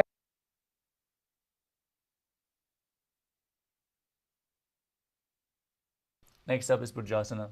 From a seated position, lift both legs over top of the respective shoulders. Bring your arms underneath the legs and up, interlacing your fingers around the back of your neck. Visualize yourself as a cobra in Bujasana. विरासनं तु विज्ञेयं कक्षासनं तत्परम्. Next up is Kalyanasana. Now maintain a seated posture, raise your legs up, bring your elbows under the knees and wrap them around your back, interlocking your fingers behind as you gaze to the nose and visualize yourself as a beautiful, auspicious goddess. दो हाथ Burgman बीच आने, तिनको घोड़ा नीचे ठाने. Now place the left foot flat and sit on the perineum with the perineum on the left heel. Stack the right knee over the left, place your hands on opposite knees, gaze forward in Vaishnavi Mudra without focusing any external objects. Visualize yourself as an elegant swan and breathe in Ujjayi Pranayama. Make an ocean-like sound on the inhalation as you keep your navel region engaged. वामपादं चितेर्मूलं सन्यस्य धरणीतले. Now, slide the left heel outside the hip. Sit on the ground as you visualize a cow in your inner space. Engage Uddiyana Bandha and Mula Bandha and Dhenukasana. शागिनगर पंचडं वृषीलिन्दकल्यम्नि.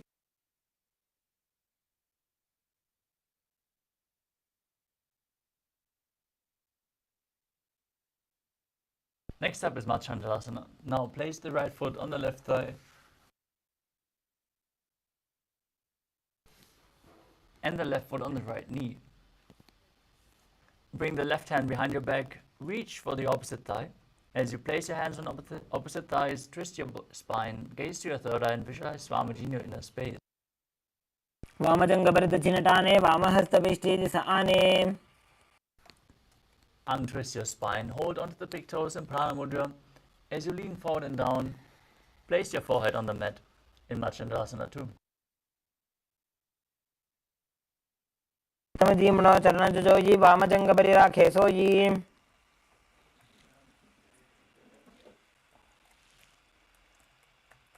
Now engage all three bandhas as you interlock your fingers and place them on the top knee. Visualize Swamiji, your Guru, in Guru Asana. ऊर्मूले इतरपादस्य कनिष्ठिका प्रदेशगुल्भं संस्थाप्य. Next up is Sankatasana. Now sit on the right foot with the foot flat and stack the left knee over top, hands on opposite knees, visualizing yourself as an elegant swan, making an ocean-like sound with your mouth in Ujjayi Pranayama. वामपादं चितेर्मूलं सन्यस्य धरणीतले. Now slide the right heel outside the hip, sit on the ground, hands on the top knee, visualizing a cow in your inner space in Dhenukasana. अनुषागिनगर पंचडं वृषीलिन्दकल्यम्नि.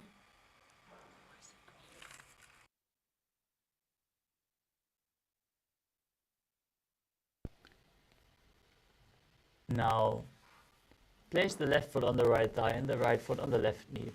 Bring the right hand behind your back. Hold on to opposite thighs as you twist your body. Gaze to your third eye and visualize Swamiji in your inner space in Machandravasana on the other side.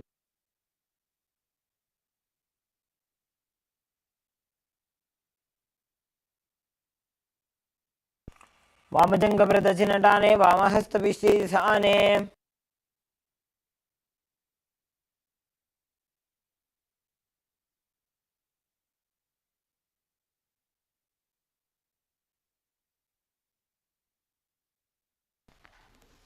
Now untwist your body, hold onto the big toes and lean forward and down in Machandravasana 2.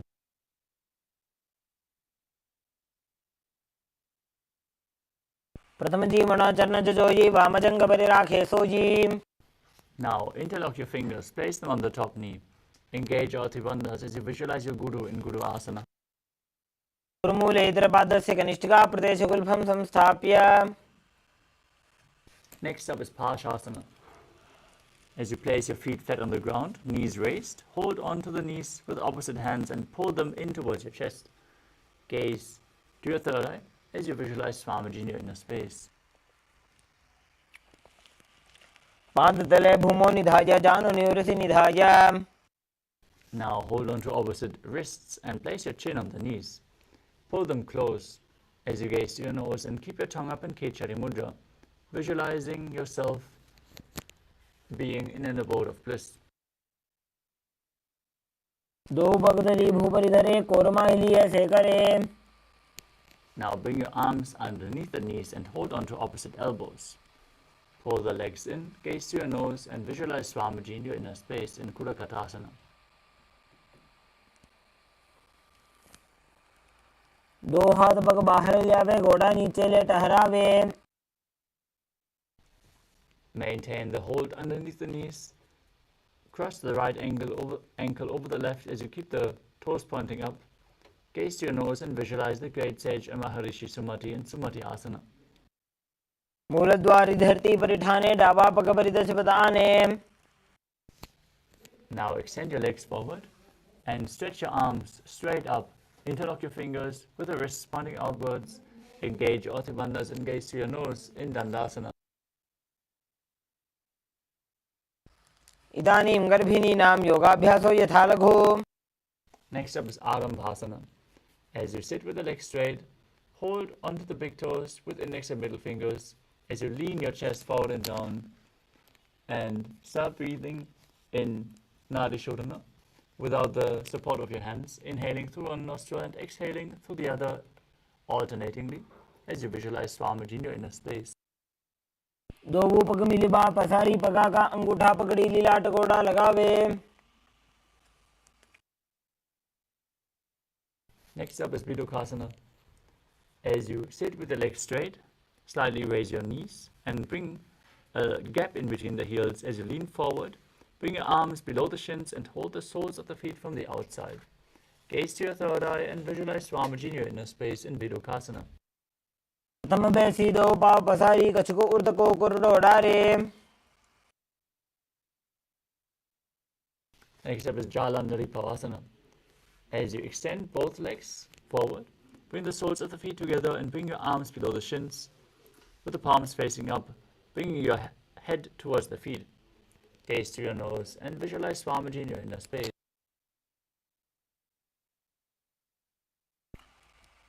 दो एड़ी mail के दीजिए हाथ पसारी.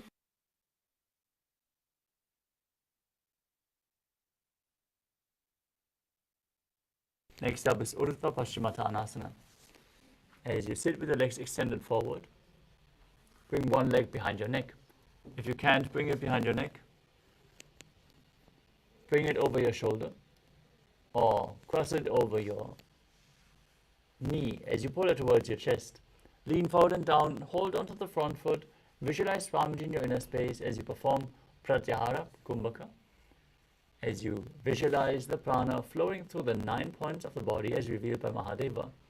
First the soles of the feet, then the regenerative organs, the navel, the heart, the throat, the uvula, the center of the eyebrows, the top of the forehead, and then the Brahmaranda, the crown of your head, flowing up all the way along your body. Keep visualizing the upward flowing prana in Urdhva Paschimottanasana. पश्चिमतानवत् संस्थितिं कृत्वा एकं पादं ग्रीवायां धृत्वा तिष्ठेत्. Next up is Anantasana. With your legs still behind your neck, hold onto the foot with the opposite hand and lean backwards. Straighten your spine, lay on your back as you keep the other leg pointing down. Gaze to your nose as you visualize yourself being infinite and eternal in Anantasana. तानसेनी एकैकं Pai गिरिवायां विन्यस्य. From Anantasana, roll onto the side of the hand holding onto the foot. As you gaze to your nose, rest on the side and feel in complete control.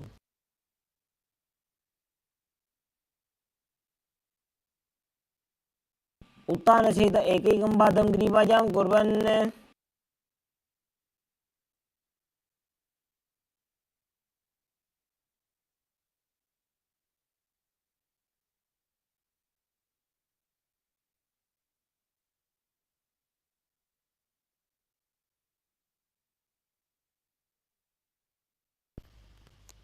The next asana is Ankushasana.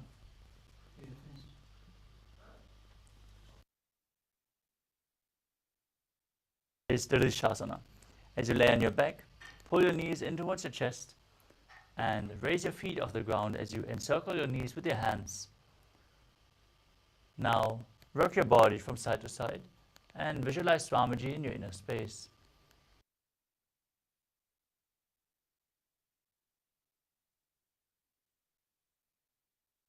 उत्तानशयनं जानूनि हृदयवष्टम्भा जङ्घासहित ऊरूनि करद्वये बद्ध्वा. Now repeat Urdhva Paschimottanasana on the other side. Extend your legs forward, bring the leg behind your neck. Lean forward and down and hold on to the front foot as in Paschimottanasana.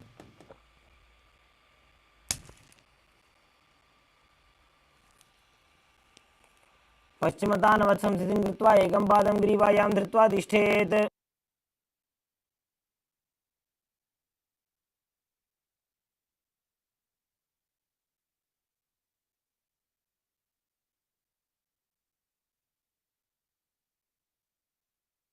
Now lean back, hold onto the foot behind your neck as you visualize yourself being eternal, Ananta, in Anantasana on the other side. उत्तानशयने एकैकं Pai ग्रीवाजां विन्यस्य. Now roll onto the side, gaze to your nose, feel in complete control. Repeat Ankushasana. उत्तानशयित एकैकं पादं ग्रीवायां कुर्वन्. Now lay down on your back and one by one, bring your feet behind your neck. Interlock your fingers behind your back as you gaze to your nose and visualize Swamiji in your inner space in Yoga Nidrasana. पादाभ्यां वेष्टयेत् कण्ठं हस्ताभ्यां पृष्ठबन्धनम्. Next up is Atmaramasana. As you lay on your back, raise your legs towards your head. Wrap your hands around the legs and interlace your fingers behind your neck. Gaze towards your nose as you visualize Lord Vishnu blessing you from within. Atmaram आसन प्रथम सोधोसोवे.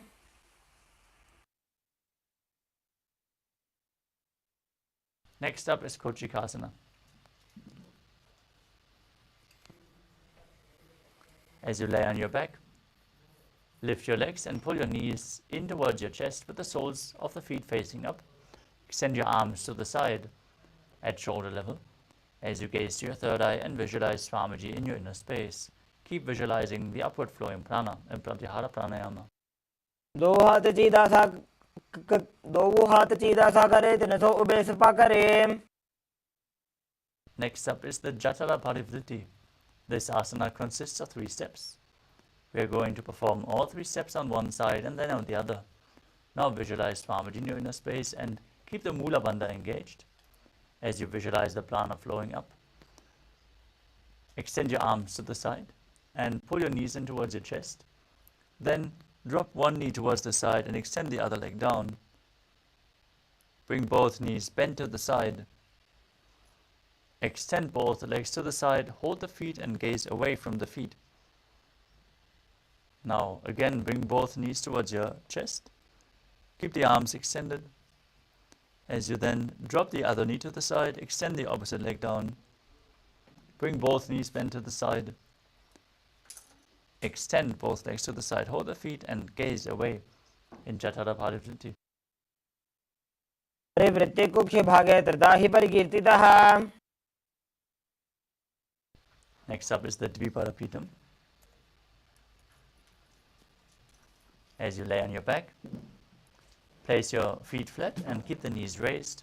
Hold onto your ankles with your hands as you gaze to your nose and visualize yourself as sturdy as a bridge, breathing in Mudra Kumbhaka, forcefully pushing the prana out while you keep the throat lock engaged as you perform Jalandhara Bandha and Mula Bandha. प्रतिक्रियायुतं द्वन्द्वपीठः सर्वबलप्रदम्. Next up is Paryankasana. With your feet flat, bring your arms over your head and place them on the mat with the fingers pointing towards your feet. Now raise your entire body up off the mat as you visualize yourself as sturdy as stone furniture, breathing calmly through your nose in Sahadra Kumbhaka in Paryankasana. उत्तानशयनं हस्ततलाभ्यां भूमिं अष्टभ्याम्. Next up is Shvotanasana. Laying back down on your back.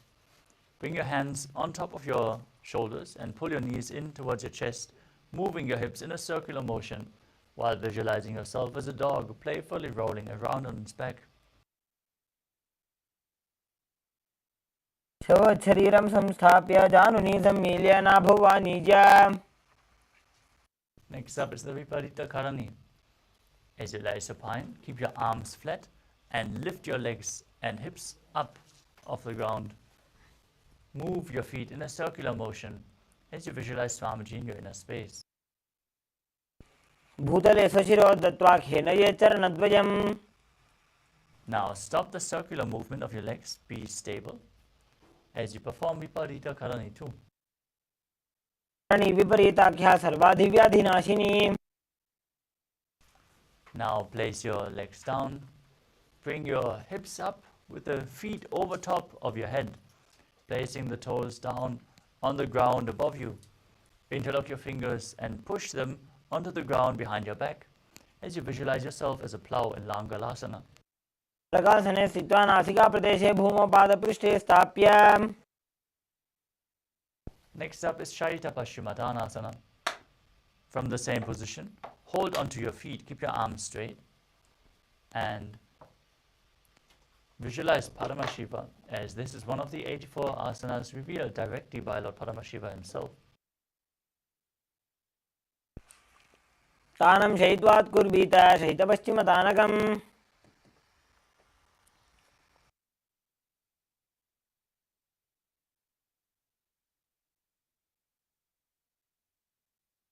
Next up is Supta Konasana. From the same position, bring your hips over top of your shoulder level and then spread your legs wide as you keep holding onto the feet. Visualize Swamiji as you perform Jalandhara Bandha and Mula Bandha. परिवृत्ति कुक्षि भागे त्रिधा हि परिकीर्तितः.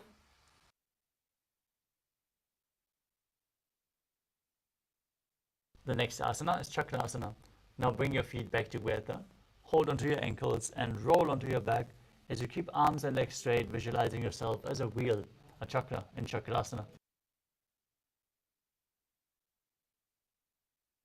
शवासनस्तद्दो पादौ कुर्यान्मस्तकतः परौ. Next up is Supta Prasarita Parangushtasana. As you lie on your back, stretch your legs upwards and hold onto the big toes in Prana Mudra. As you then open your legs wide to the side, visualizing Swamiji in your inner space. उत्तानपादं क्रौञ्चं च मरीचिं वीरभद्रकम्. Now join your feet together, keep your arms straight, keep holding onto the big toes. Visualize Swamiji in Supta Parangushtasana. उत्तानपादं क्रौञ्चं च मरीचिं वीरभद्रकम्. Next up is Matsyasana. From the same position, cross your legs into Padmasana. Lay flat on your back with your arms over your head, holding on to opposite elbows. Gaze to your nose and visualize Matsya, the fish avatar of Lord Vishnu. पद्मासनं कृत्वा उत्तानशयनं चरेत्. From the same position, place the right hand over top of the left, over top of your head. Now gaze to your nose and visualize Lord Rama in your inner space in Parasharamasana. प्रथमकरे पद्मासन आचे सुधो सोवे भूपरिपाचे. Next up is Sarvangasana. As you keep your legs in Padmasana, raise your hips and legs up off the mat. Support your body with your hands. You can place your hands at the lower back, elbows on the ground. Gaze to your nose and visualize Swamiji in your inner space as you perform Jalandhara Bandha and Mula Bandha, breathing in Mudita Kumbhaka. Force the air out through the throat lock. क्षेत्र संक्षेपात् सर्वांगासनमुत्तमम्. Next up is Vrishchikasana. As you lay on your back, bring one foot onto the opposite thigh and pull the opposite knee up against your chest as you extend your arms up above your head and hook your fingers forward, visualizing yourself as a scorpion.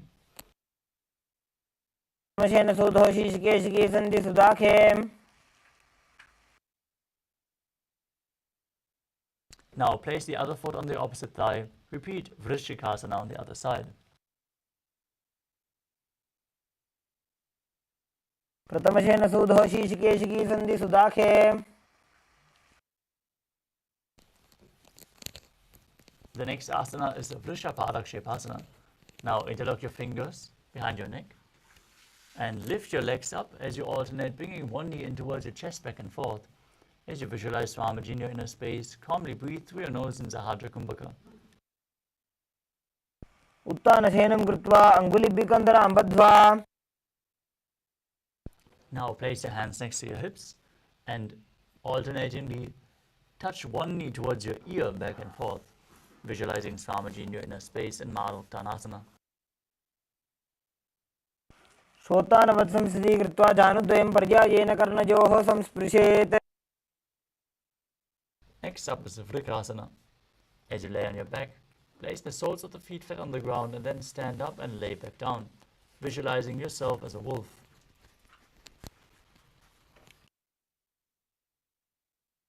उत्तानशयनं कृत्वा पादतलाभ्यां भूमिं धृत्वा. Next up is Luthasana. As you lay down on your back, kick your legs up and roll over completely as you visualize Swamiji in your inner space.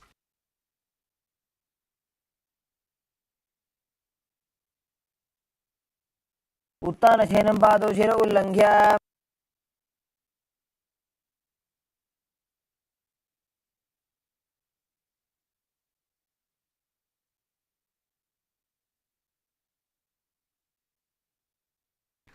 As you lay flat on your stomach, place your hands next to the shoulders and keep the toes pointed back as you contract your lips and make the whistling sound on the inhalation like a flute in Saladhasana Kumbhaka.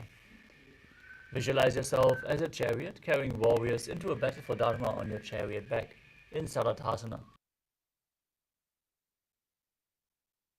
शयनं कृत्वा नाभिं भूमौ निधाय.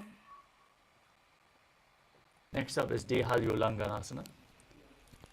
With the hands flat on the ground, push your body up into a plank position. Then alternate jumping your feet in between the hands back and forth. Visualize yourself transcend body and mind as you perform the Mudra Bandha.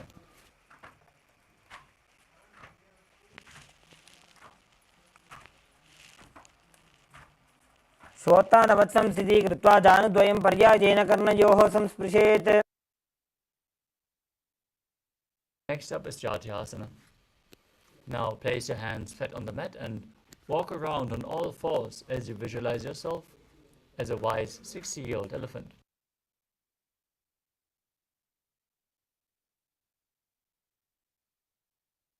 अथ च अध्यासनं वक्ष्ये येन जातिस्मरो भवेत्. Next up is Lolitika Karana. As you stand with the knees bent, feet pointing outwards, bend your elbows and keep your hands at the chest level. Swiftly rotate your arms around your body as you open up your chest towards the sky and move your head in all directions.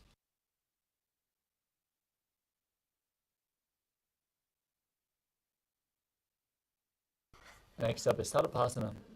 Now tie your feet with a rope if you have one available. Then stand erect on the mat like a rod, keeping your arms at the side of your body, elbows close to your waist. Visualize your Kundalini Devi rising and curling upwards around your body as you breathe calmly in Sahaja Kumbhaka, leading the prana along your spine. अथ सर्पासनं वक्ष्ये वायुपाणाय केवलम्. Next up is Ushtra Sadhanasana. As you lean forward and down, hold onto the feet from the front, step onto your fingers, and walk around on the mat as you visualize yourself as a camel. मुष्टिकनिष्ठिकाप्रदेशेन भूमौ निधाय उपरि पादतले संस्थाप्य. Next up is Ashvasana. From the same position, hold onto the feet from the outside and walk around on the mat, visualizing yourself as a horse. मुष्टिकनिष्ठिकाप्रदेशेन भूमौ निधाय उपरि पादतले संस्थाप्य. Next up is Kapota Nitakasana. As you stand with your feet together, interlock your fingers behind your back and pull them down in Parasha Mudra. Open up your chest widely. Lean backwards as you visualize yourself as a soaring bird diving.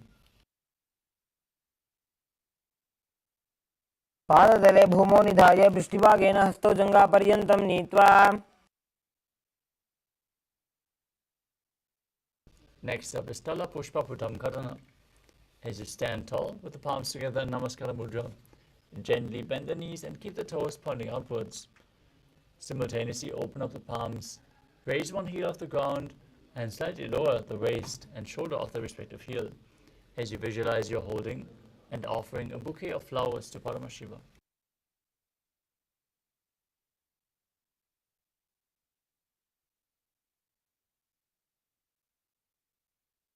Next up is Khadgasana. Now visualize yourself as a rhinoceros and gaze to your nose as you lay down on your stomach and jump your hands back to the feet and rise up. Join your hands in Namaskara Mudra, form the horn of the rhinoceros. नृत्यसरतमासनं कृत्वा पादतलाभ्यां भूमिं धृत्वा. Next up is the Uttanottanam. Now you can hold weights to intensify this asana as you sit down all the way or as low as you can and stand back up. Gaze to your nose as you visualize Swamiji in your inner space. पुनः उत्थातव्यमसितव्यमिति उत्थानोत्थानं भवति. Next up is Musalasana. Now raise your arms up straight above your head and jump repeatedly as you visualize yourself as a mace. स्थित्वा ऊर्ध्वं बाहुं नयेत्. Next up is Ucheshakasana. Now take one foot and pull it up towards your chest as you sit down and stand back up with the other leg, alternating on both sides again and again, visualizing yourself as a mace.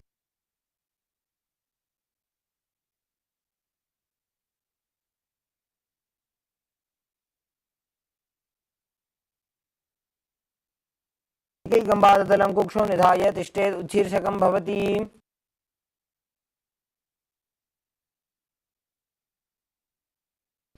Next up is Parshvajanukarana. Now stand and keep one leg slightly bent with the toes pointing outwards. Hold the other knee with the arm encircled around it, hand in a fist, pull the knee against your chest as you keep the toes pointing downwards and place the other hand on the respective thigh with the fingers pointing inwards.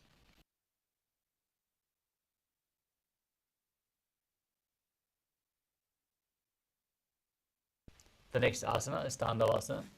Now extend both legs, both arms and one leg forward. As you visualize yourself fiercely dancing as Lord Shiva, sit down and stand back up.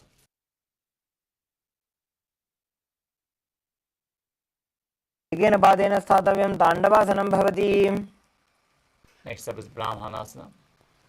As you place one foot towards the inner opposite thigh, keep the hands hanging down and visualize Lord Brahma blessing you from within. ब्राह्मणासनम् आवक्षे यत् कृत्वा ब्राह्मणो भवेत्. Next up is Kailāsa 3. Now stand tall and wrap the left leg over and around the right knee as you tuck the left toes around the right calf. Simultaneously, cross the left arm below the right and join your hands in Namaskara Mudra, visualizing yourself as Lord Garuda. उत्थानकूर्मपीठं च सिंहस्गारुडमेव च. Now place the raised foot onto the opposite thigh as you visualize Swamiji in your inner space in Ekapadasana. क्षाङ्घ्रिं वामपादस्य जङ्घोपरि निधाय च. Next up is Dhruvasana, the pole-star posture. As you stand on the right leg, hold the big toe of the left foot and extend the left leg out. Quickly rotate on the standing leg as you visualize yourself as the North Pole Star. एकेन हस्तेन दण्डरूपस्य एकस्य पादस्य अग्रं धृत्वा.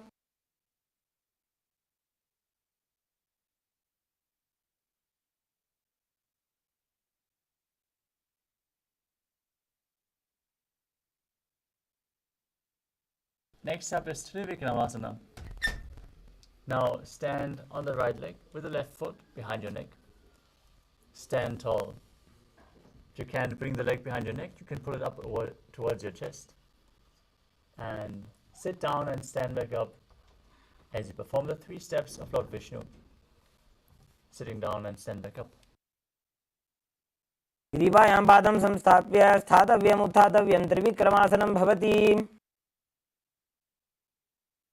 Now repeat Parshvajanukarana on the other side. Pull the other knee towards your chest, the hand and fist.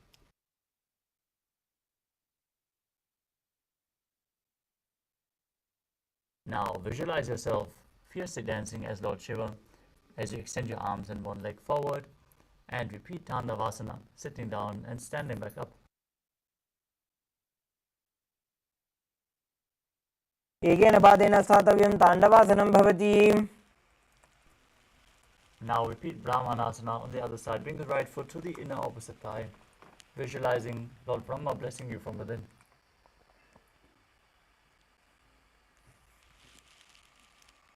ब्राह्मणासनमापक्षे यत् कृत्वा ब्राह्मणो भवेत्.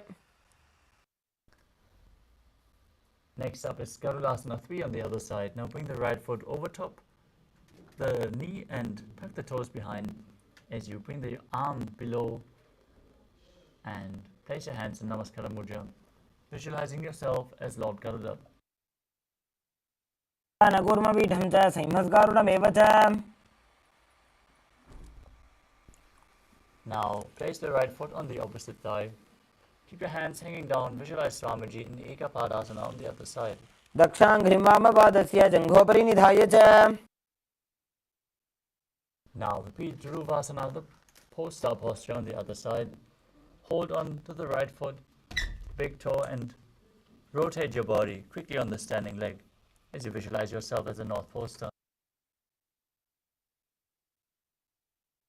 एकेन हस्तेन दण्डरूपस्य एकस्य पादस्य अग्रं धृत्वा. Now repeat Trivikramasana on the other side. Raise the other leg behind your neck. And then sit down and stand back up as you visualize Lord Vishnu blessing you from within.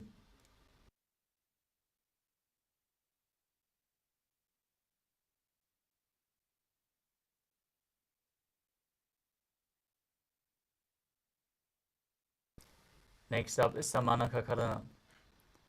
Now stand on the mat with the heels together, toes pointing slightly outwards, hands relaxed by the side, fingers pointing individually in this natural posture. Relax after this intense sequence of asanas. We want to complete with all the participants. We have to catch up with the time. That is why we are going through the sequence in this speed. But let us now enter into the final 100 asanas of this sequence, starting with Gorak Anjali Asana. Now, stand erect and then bend forward. Bring both hands underneath the knees and make a finger lock in Purusha Mudra. As you sit in a squatting position, let the finger lock touch your navel. Visualize the great sage Goraknath, founder of the Natha Yoga Hindu Sampradaya. As you breathe in Jivachala Kumbhaka, inhaling deeply, holding your breath, and moving the retained prana up and down and through the limbs of your body along with your mind. Perform the Mula Bandha and internally chant Om Nithyananda Paramashivoham in Gorak Anjali Asana.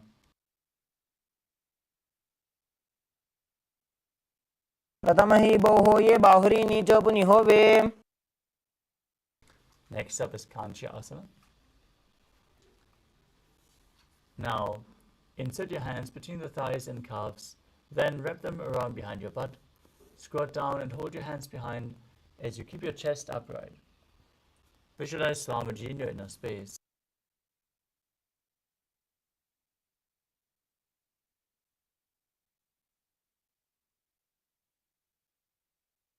Next up is Bhairu Asana. Now bring the feet together and sit in a squatting posture with your heels touching the perineum. Hold your hands behind the back and sit upright. Gaze to your navel and visualize Bhagavan Kala Bhairava, the Lord of Time.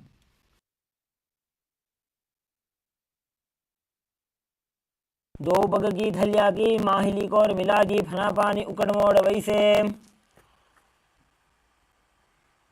Next up is Varahasana. As you squat all the way down to the ground, keep your feet together, the toes apart, bring your elbows up close to your head, and join your palms behind your back with the fingers pointing downwards in Anjali Mudra. Gaze towards your nose as you visualize yourself as Varaha, the boar avatar of Lord Vishnu, in Varahasana. पागथली की माहिली core मिलागी फना पानी उकड़ मोड़ वैसे. Next up is Pripyatasana. As you keep your heels touching, hold on to the big toes in Prana Mudra and then raise your hips up to the same level as your knees. Visualize Swamiji in your inner space and perform the Mula Bandha. आश्रिद्वय सम्मील्य स्थित्वा नितम्बं जानु प्रदेश आनीय. Next up is Bakasana. As you place your hands on the mat, fingers wide, place your knees on the back of your arms and lean forward, lifting your feet off the ground. Now visualize yourself as a crow as you balance mid-air in Bakasana.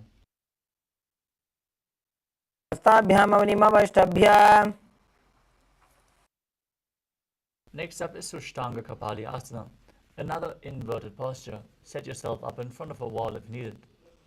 Now place your hands flat on the mat, shoulder width apart, bring the crown of your head to the mat, your knees onto your arms, raise your hips up and cross your legs into Padmasana. As you gaze to your nose and visualize Swamiji in your inner space, perform the Mula Bandha.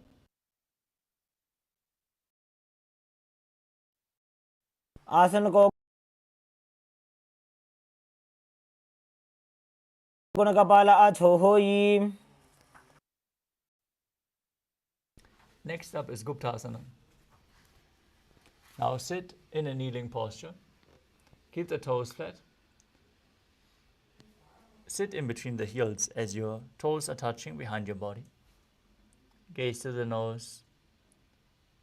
You're now sitting in the secret seat with Paramashiva and Guru. As you perform the Mula Bandha, internally chant Om Nithyananda Paramashivoham in Guptasana.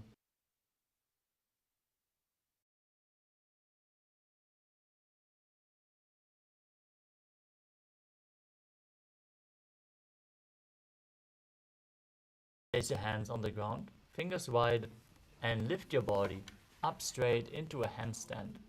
This asana should be performed to purify the 7 chakras. If you need support,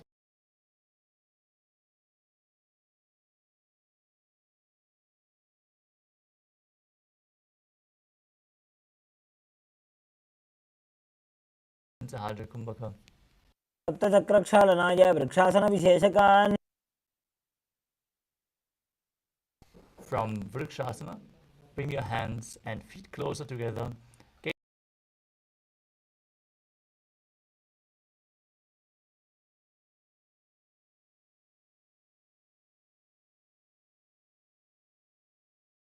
गुल्फमिलाये.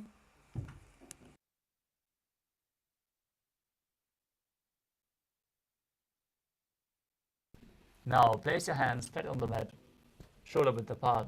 Step your feet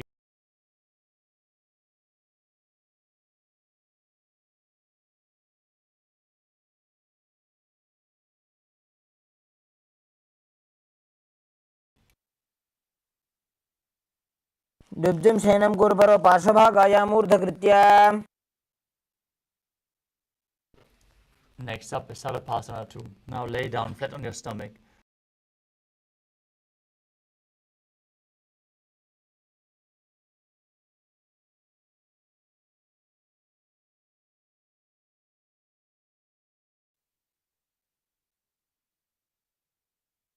दुब्जं शयनं कृत्वा हस्तौ नितम्बं संस्थाप्य.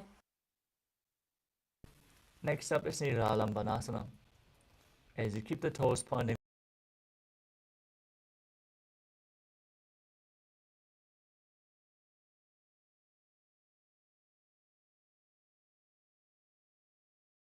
independent in this asana.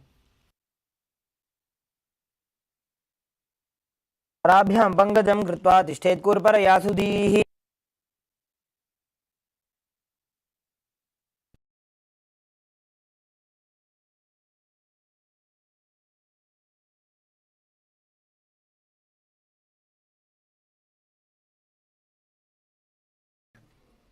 As you visualize yourself as an umbrella protecting your Guru from the sun rays.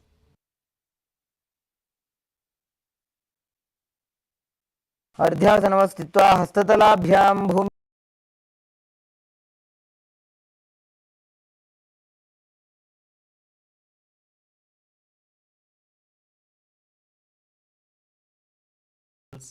Extend your arms out in front of you. Place your hands on the mat as you place your forehead on the ground. Gaze to your nose and visualize yourself as Vajra, the weapon of Indra, symbolizing your indestructibility.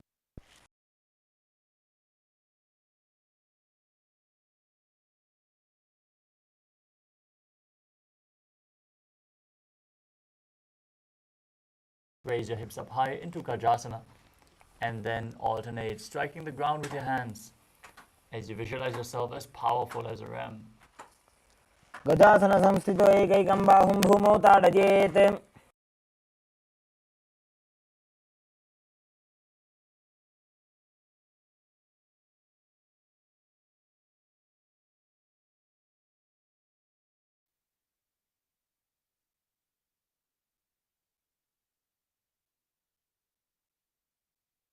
The next asana is Ajasana.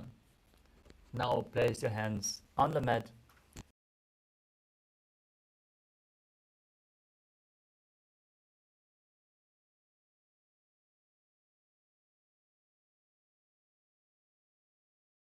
As unborn, existing for all eternity. गजासन संस्थितो पादद्वयमन्तराळे कृत्य मस्तकेन भूमिं स्पृशेत्.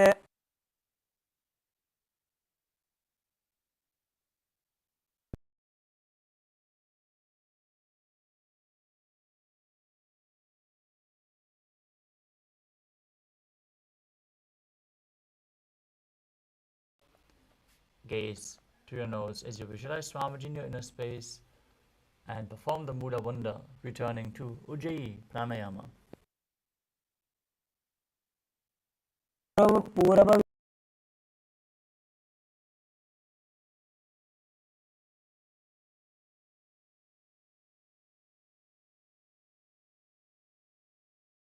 Next up is the Angamotanam.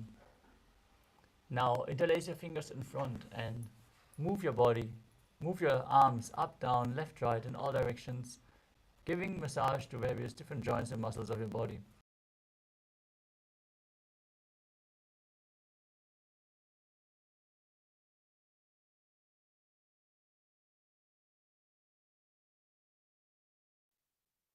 हस्तयोः अङ्गुलिर्बद्ध्वा हस्तयोर्मध्यात् सर्वमङ्ग निष्कासयित्वा.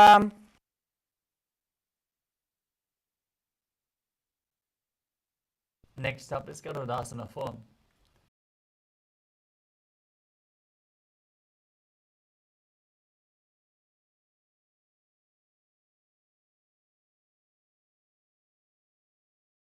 Visualize yourself as Lord Garuda, flying Lord Vishnu and Lakshmi on his back. गोरुभ्यां धरां पीड्य स्थिरकाजोद्विजानुना जानुपरिकरद्वन्द्व गरुडासनमुच्यते.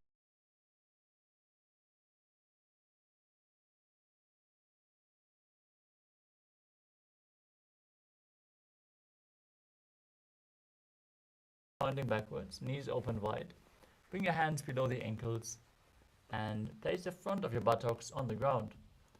Gaze to your third eye as you visualize yourself residing in the blissful space of attention.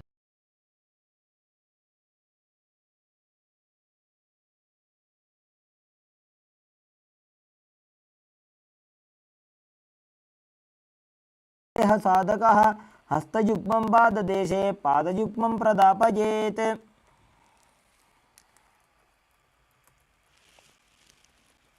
Next up is Mandukasana too.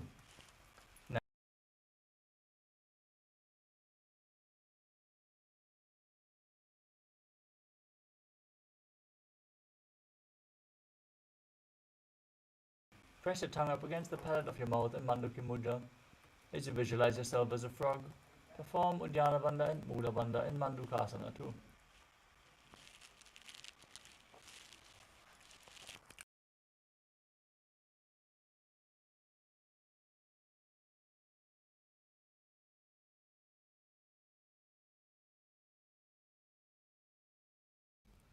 As you keep your toes on the mat, with the heels up and together, place your perineum on the heels, place your palms on the ground in front of you, fingers touching, base of the hand touching your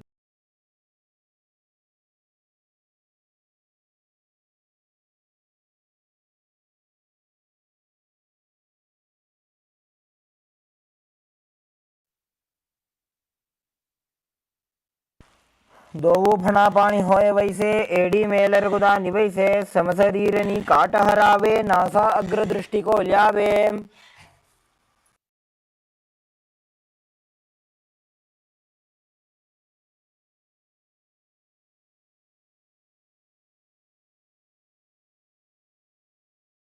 top of your mouth.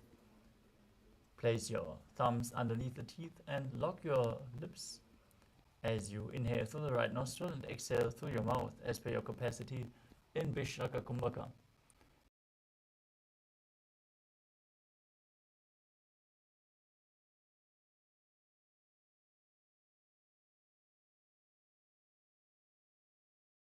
AD जोजी गोडा फनो बान पुनि होई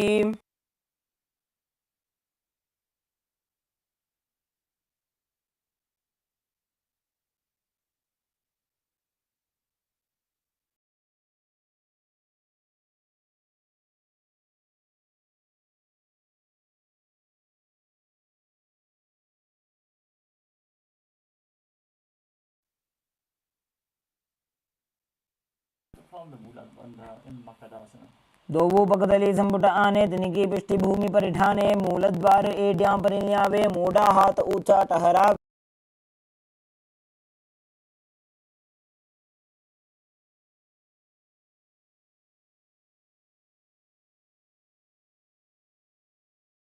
Sit on your heels and keep your knees wide and off the floor. Hold your elbows behind your back as you gaze to your nose and embody diamond-like strength for you and your Sangha, your spiritual community.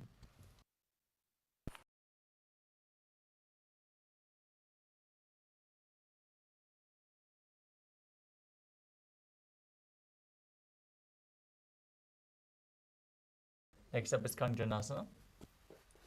As you keep your toes down, ankles crossed behind and sit on your heels.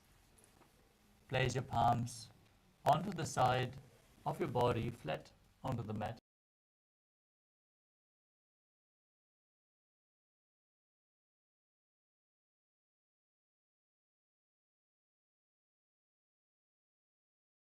वक्षे यत्कृत्वा सुस्थिरो भवेत् पृष्ठे पादद्वयं बद्ध्वा हस्तौ भूमौ प्रधारयेत्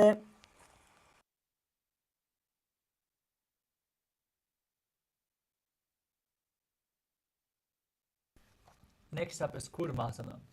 From the same position, place your hands on the knees and make your upper body and neck stiff like the shell of a turtle. Gaze to your nose as you visualize yourself as a turtle with a stable body and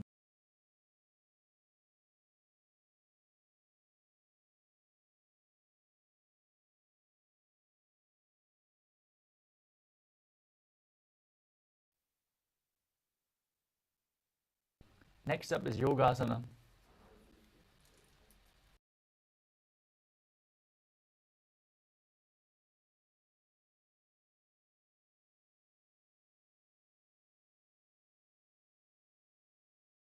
Hands on the knees and gaze to your nose as you visualize Swamiji in your inner space.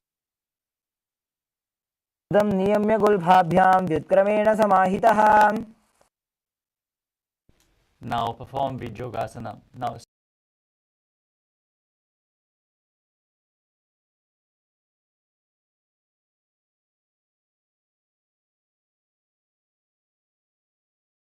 with the fingers inside and the thumbs outside as you gaze towards your third eye and visualize a space of eternal oneness, Advaita, with your Guru. गोडा वामौ उभौ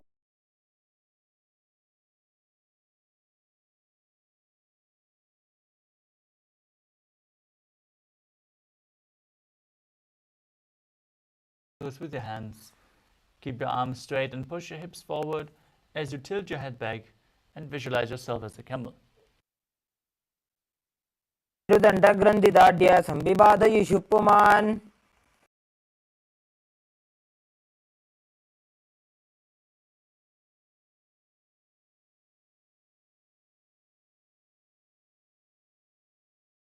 To the mat as you gaze to your nose and visualize yourself as a lotus blooming. दो वेडी संपुट करे सोले मूलद्वारित रिधरे फणापानि उकड़ होय वैसे बहुरी पिष्टि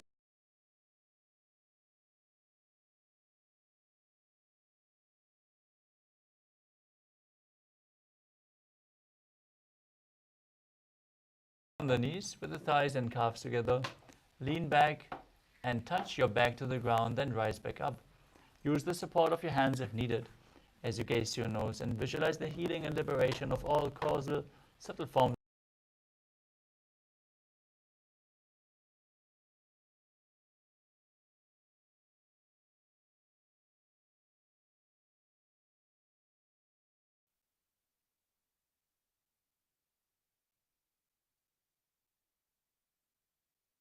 Next up is Kapotasana. From Vidatasana, raise your hips even higher. Bring your forearms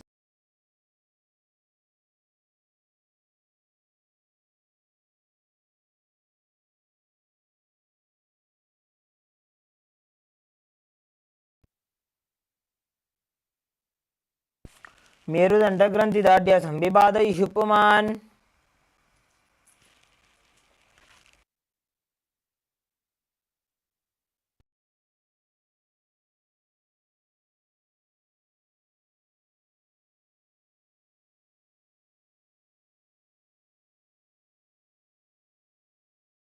Now receive your boon from Paramashiva. As you visualize Paramashiva in your inner space, chant Om Nithyananda Paramashivoham internally, continuously.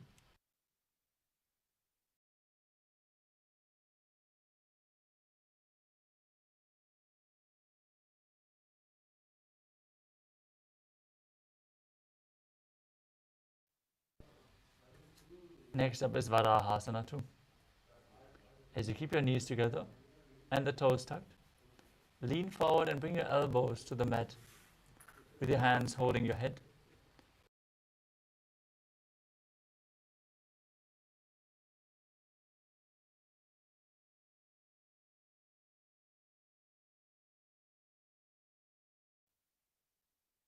चन्द्रं भेदनानि आसनानि निकथ्यते.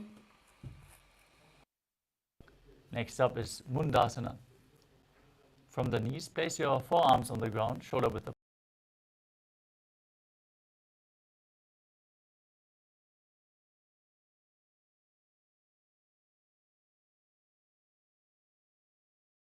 Your hips. Align your hips with the shoulders, extend your legs up straight as you gaze through the nose and visualize yourself as a lob tree. Breathe calmly through your nose in Mundasana. Mundasana.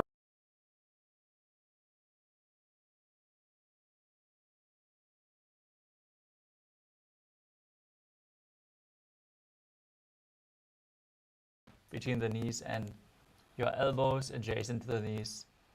Hold your head with your hands and inhale through your nose as you exhale through your mouth in this asana. Gaze to your nose and visualize Swamiji in your inner.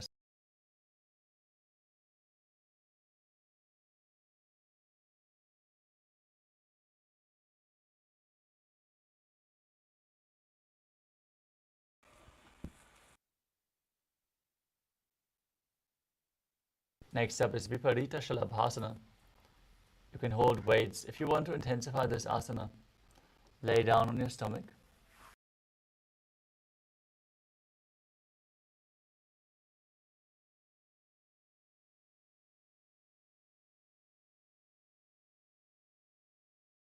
नटभेरुण्ड नामके गण्डभेरुण्ड सहिते शीर्षदण्डासनं तथा.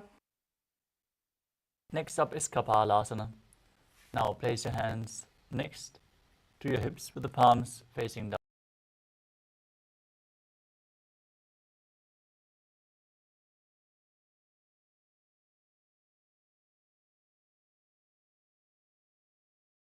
Well to attain enlightenment. कपालं भूमौ निधाय ऊर्ध्वं पादौ नयेत् कपालासनं भवति.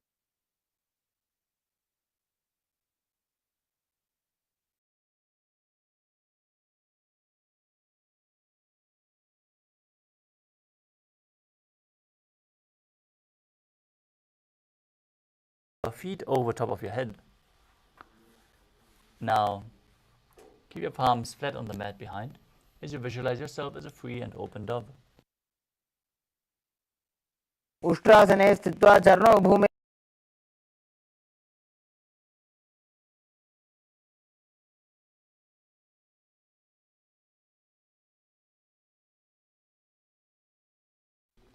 Next up is Chatakasana. As you sit on your knees, bring your chest down so your navel touches the knees. Keep your hands flat on the mat.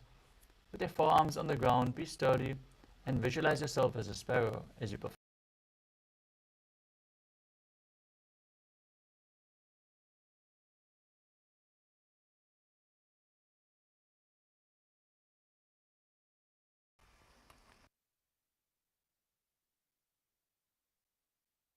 Next up is Vrishchikasana 2.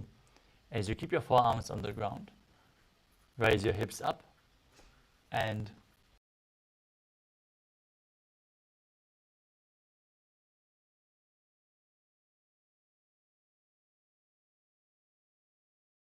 scorpion. पुच्छप्रतिमाङ्घ्रिपार्ष्णे धृत्वा स्वशीर्षे चिबुकं विधार्यकौ. Next up is Vrishasana. As you place your perineum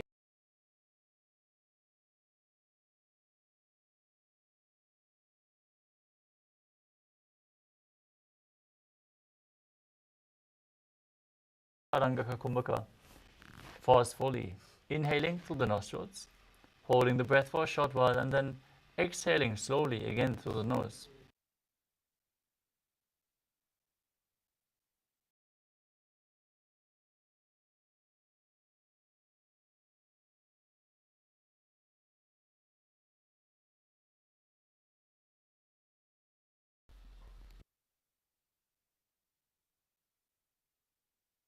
The next asana is Lolasana.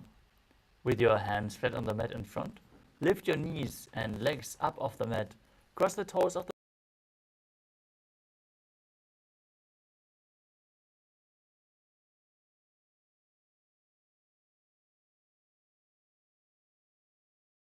लोलापघातनात्.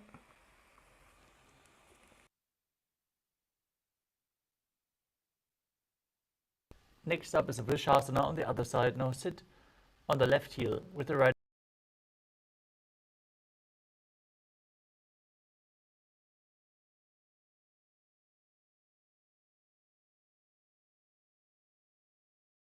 वृषासनमिदं भवेत्. Next up is Bala Gunasana. Now tuck the left toes on the ground and sit on the left heel. As you keep the right foot flat, knee raised, hands on the respective knees.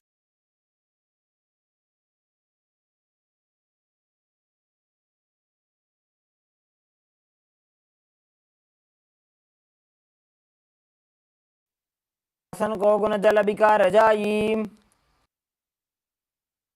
Next up is Grahasana. As you squat with your feet flat on the mat, bring your elbows under the thighs and wrap your hands around.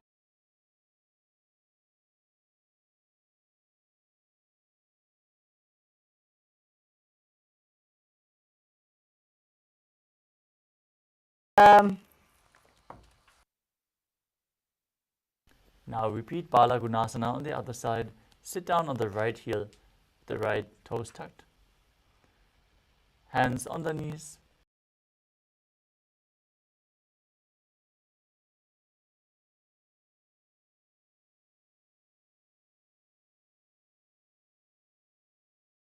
Asana. You can hold weights if you want to intensify this asana. As you squat on your toes with the heels up and the knees off the mat, place your perineum on the heels and your hands on the respective knees as you visualize Swamiji in your inner space.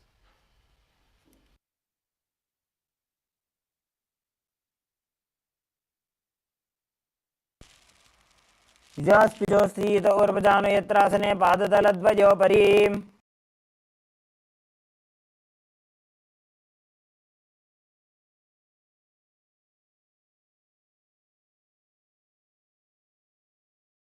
Keep your knees wide and off the ground. Hold your opposite elbows behind your back as you visualize Swamiji in your inner space. अपना पानी हो जैसे दो वो एड़ी गुदानी वैसे.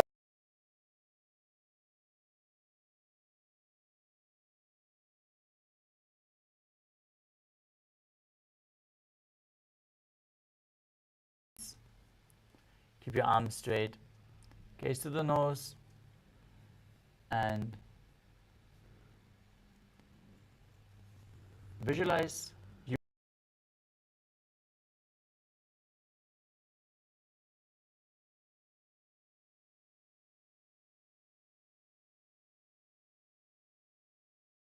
Next up is Padukasana. Now place the back of your hands on the mat and step your feet on top as you wrap your fingers around the feet like a shoe. Start.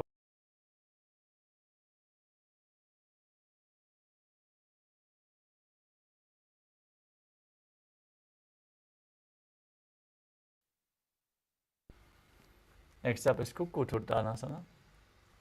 As you place your palms on the mat, raise both feet upwards into the air and let them fall back down. Do this again and again as you visualize yourself as a rooster. हस्ततले भूमौ कृत्वा पादतले च ऊर्ध्वमुड्डानं कृत्वा भूमौ पतेत्.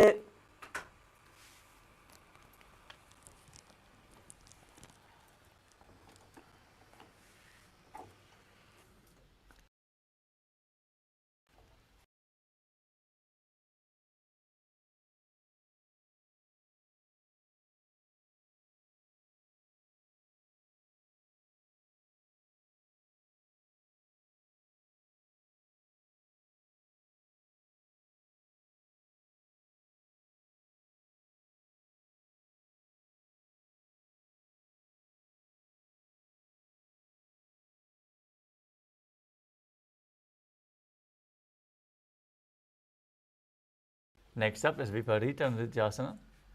As you place your hands on the mat, raise your legs upwards into a handstand and move around on the two hands dancing. Feel yourself become free of all inhibitions.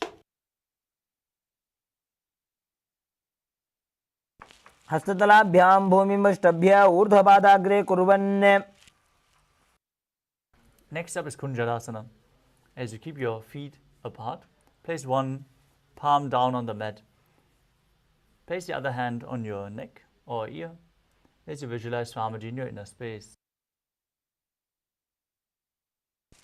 अथ वक्षे महादेव कुञ्जरासनमुत्तमं करेणैकेन पादाभ्यां भूमौ तिष्ठेत् शिरःकरः.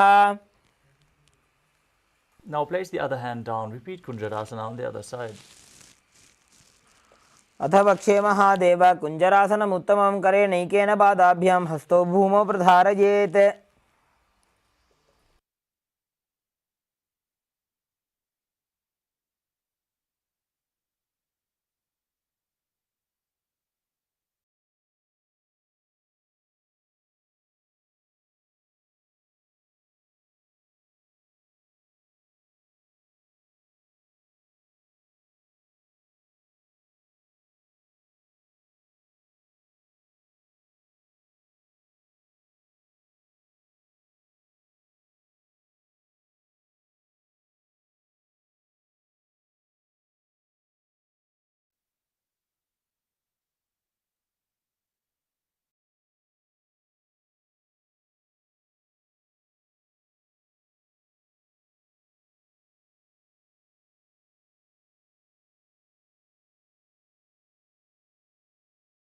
Your system as you calmly breathe through your nose in Sahasrara Kumbhaka. द्वयोस्तु पादयोः पाणिं लात्वा स्वस्वनितम्बके जानुनि वक्षसि साधुर्बभ्र.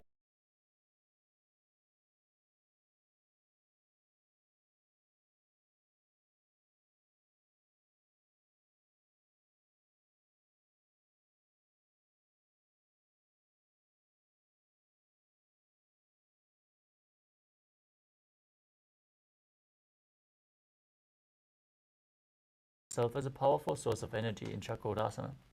पूर्वतानं चतुष्पादपीठं वज्रासनं तथा चकोरक्रौञ्चशलभभुजङ्गमपि वृश्चिक.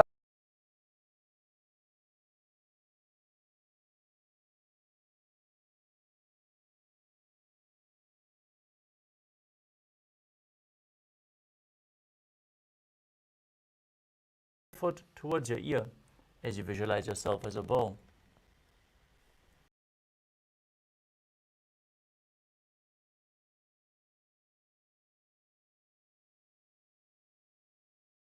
As you are immortal and able to exist solely from prana.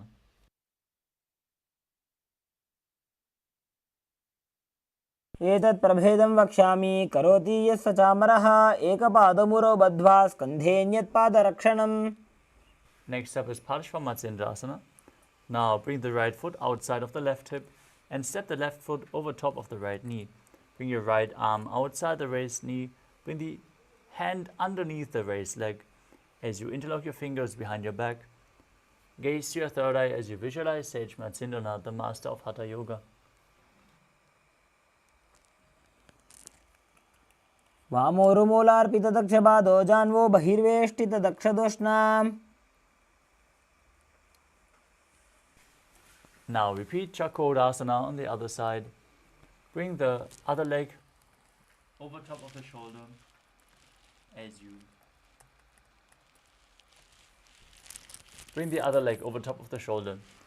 you raise your body up above the mat.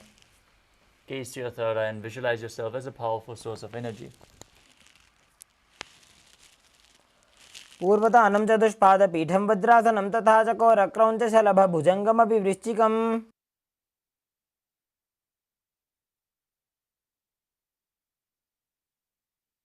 Next up is Dhanurasana 2. Now hold on to the big toes in Prana Mudra. Keep the other leg extended forward as you pull the opposite foot towards your ear. Visualize yourself as a bow and breathe calmly through your nose into Hajra Kumbhaka. पादाङ्गुष्ठौ तु पाणिभ्यां गृहीत्वा श्रवणावधि धनुराकर्षकाकृष्टं धनुरासनमीरितम्.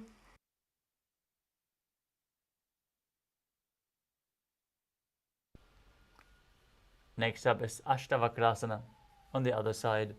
Now bring the right leg over top of the right shoulder. Hook the left foot over top and extend the legs out to the side as you lean forward and balance, visualizing yourself as a flying crane. वासिष्ठमथ कौण्डिन्यम् ऊर्ध्वकुक्कुटमेव च अष्टावक्रमथोत्थानं मयूरं सेतुबन्धनम्.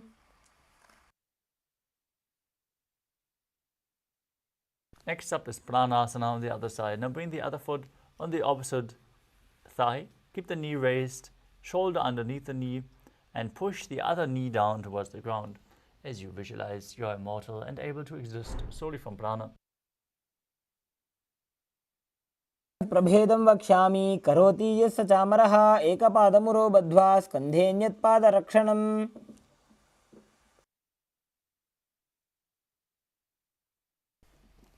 Now repeat Parshvamatsyendrasana on the other side. Bring the other foot towards the outer hip. Step the opposite foot over top of the knee. Bring your arm underneath the raised knee and interlock your fingers behind your back. As you gaze to your third eye and visualize Sage Matsindranath, the master of Hatha Yoga, in Parshvamatsyendrasana.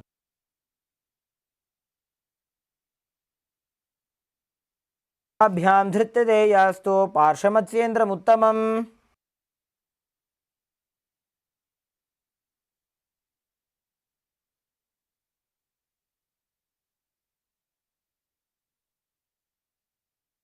The next asana is Ardha Paschimottanasana. As you keep one leg straight and press the perineum with the other heel, lean your chest forward and down, hold the front foot and bring your head towards your knee. As you visualize Swamiji in your inner space, perform the Mula Bandha. एकं पादं प्रसार्य एकं पादस्य पार्श्वनासीबनी सम्पीड्य. Next up is Kraunchasana. Now place your left ankle outside the hip and hold the sole of the right foot as you lift it up towards your forehead. Keep your knees straight, gaze to your nose as you visualize yourself as a crane. पादं क्रौञ्चं च मरीचिं वीरभद्रकं नटराजं त्रिकोणं च सुप्ताङ्गुष्ठप्रसारणे. Now repeat Ardha Paschimottanasana on the other side. Extend the other leg forward. Press your heel with the opposite, your perineum with the opposite heel, and lean forward and down. Hold onto the foot as in Paschimottanasana.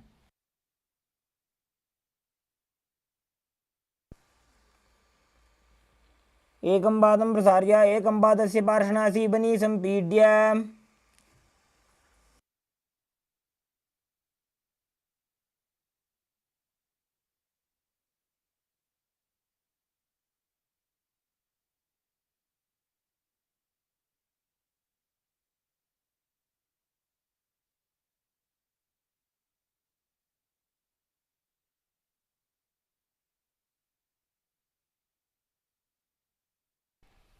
Now, keep the right ankle outside of the hip.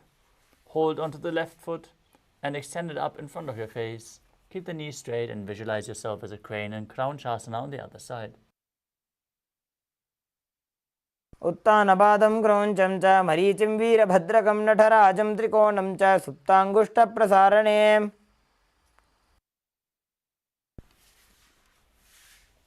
Now perform swastikasana. Now sit with the soles of the feet in between the thighs and calves. Keep your spine straight, your palms resting on the knees. Gaze towards your nose as you embody peace, well-being, good fortune and prosperity, visualizing a swastika in your inner space.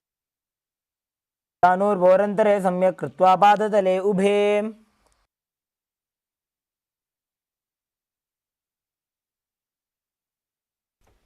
Next up is Godakshasana. As you keep your feet in the same position, with the soles in between the thighs and calves, cover your heels with the respective hands, tuck your chin to the chest, gaze to the tip of your nose, engage Jalandhara Bandha and Mula Bandha as you visualize the great sage Goraknath, founder of the Natha Yoga Hindu Sampradaya in Godakshasana. जानूर्भोरन्तरे पादौ कृत्वा पादौ च गोपयेत्. Next up is Bhagasana 2. As you place the left heel against the perineum and the right foot on top of the left thigh, gaze to your third eye. Visualize Swamiji and meditate on Arihanta, the Lord, the Enlightened One. As you get ready to enter Shanmukhi Mudra, inhale all the way. Close your mouth with little and ring fingers, the nostrils with the middle fingers, the eyes with the index fingers, and lock your ears with the thumbs. वामपार्श्वमुकुदं संस्थाप्य दक्षाङ्घ्रिवामजगने. Next up is Yogasana 2. As you sit with your feet on top of opposite knees, place the back of your hands onto the ground beside your body, palms facing up. Gaze to your nose as you visualize Swamiji in your inner space and start breathing in Kakachantra Kumbhaka. Roll up your tongue, stretch it out as you keep your mouth in the shape of the beak of the crow and inhale through the rolled up tongue. Don't let your tongue touch your teeth. उत्तानौ चरणौ कृत्वा संस्थाप्योपरि जानुनोः. Next up is Urdhva Kukutasana. Now rotate your hands outside of your body. Place the palms on the mat and push your body off the ground as you sit in Padmasana. Visualize yourself as a rooster and perform the Mula Bandha. वासिष्ठमथ कौण्डिन्यम् ऊर्ध्वकुक्कुटमेव च. Next up is Siddha Haratali Asana. From Padmasana, insert both hands through the knees and place them on the mat. Avoid lifting your body up. Stay seated on the mat as you gaze to your nose and visualize Swamiji in your inner space. प्रथम पद्मासन को करे हस्तदो वो गोडासन दिदरे ube हतेले भूदरी राखे पोछा गोडासन दिमे दाखे.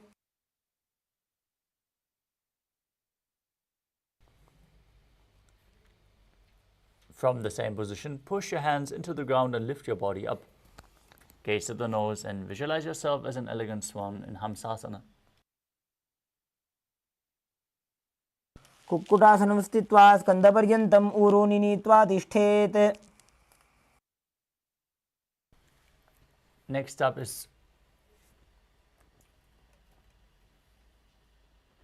Karmukasana.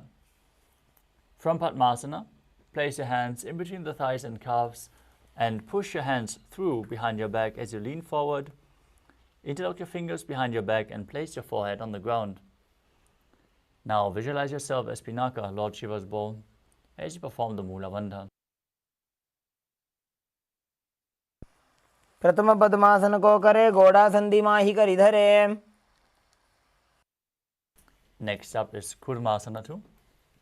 As you sit in Padmasana, bring your hands in between the legs and hold on to the respective elbows with your hands as you visualize yourself as a turtle, having a stable body and mind to live for hundreds of years.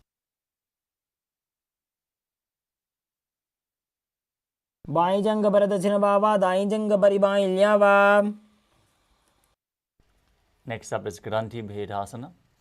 From the same position, tuck your chin to the chest, gaze to your nose, engage Jalandhara Bandha and Mula Bandha, and rejoice knowing you're sitting in Shiva's secret knot posture. वक्षे नीलकंठ ग्रंथिभेदासनं शुभं ज्ञात्वा रुद्रो भवे क्षिप्रं सूक्ष्मवायुनिषेवनात्. Next up is Uttana Kurmasana. As you maintain the same position, roll onto your back, hold on to your shoulders, and embody a turtle laying on his back as you gaze to your nose. Kukkutasana बंधस्थं कराभ्यां धृतकंदरं पीठं कूर्मवदुत्तानमेतदुत्तानकूर्मकम्. Now sit back up into Padmasana and place both hands in between the thighs and calves. Place one hand on the mat and hold its wrist with the other hand as you lift your entire body off the ground. Visualize yourself as a rooster. Kukkutasana स्थित्वा एकेन हस्तेन अन्यस्य मणिबन्धं धृत्वा. Now place the other hand on the ground and hold its wrist. Lift your body up. Visualize yourself as a rooster in Pangu Kukkutasana on the other side. Kukkutasana स्थित्वा एकेन हस्तेन अन्यस्य मणिबन्धं धृत्वा. In Padmasana, place your elbows onto your toes and interlock your fingers in Padusha Mudra. As you rest your chin on the hands and press your thumbs to the throat, visualize you have gone beyond all greed and covetous. In Gridasana.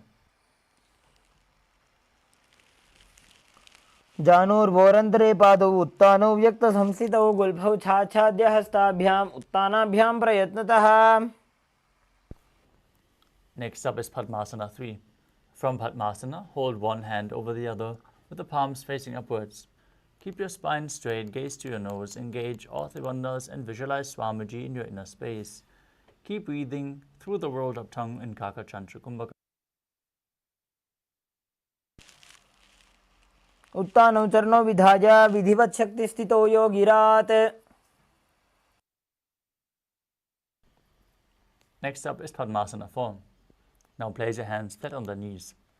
Gaze to your nose, perform the Mula Bandha, and visualize Paramashiva in your inner space as you perform the Kaka Chantra Kumbhaka and internally chant Om Nithyananda Paramashivoham. एतत् पद्मासनं कुर्यात् प्राणवायु प्रसिद्धये शुभासनं सदा ध्यायेत् पूरयित्वा पुनः पुनः. Next up is Karmakasana 2. Sitting in Padmasana, keep one hand on the respective knee and hook the other hand around the respective big toe in Prana Mudra. Moving the big toe round and round. As you visualize yourself as Pinaka, Lord Shiva's bow, repeat the movement on the other side as well. अथान्यासनमावक्षे योगपूरकरक्षणात्. Next up is Karmakasana 3. From Padmasana, cross your arms behind your back and hold on to the big toes in Prana Mudra as you gaze towards your nose. Visualize yourself as Lord Shiva's bow and perform all three bandhas. कार्मुकासनमाक्षित्य उदरे पूरयेत् सुखं तदा वायुर्वसो याति कालेन सूक्ष्मवायुना. Next up is Triridhasana. Now maintain Karmakasana 3.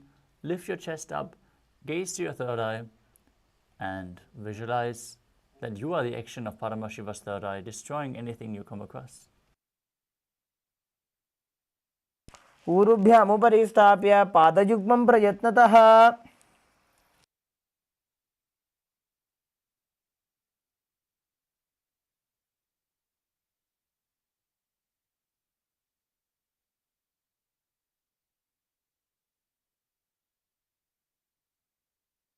Next up is Nagarasana.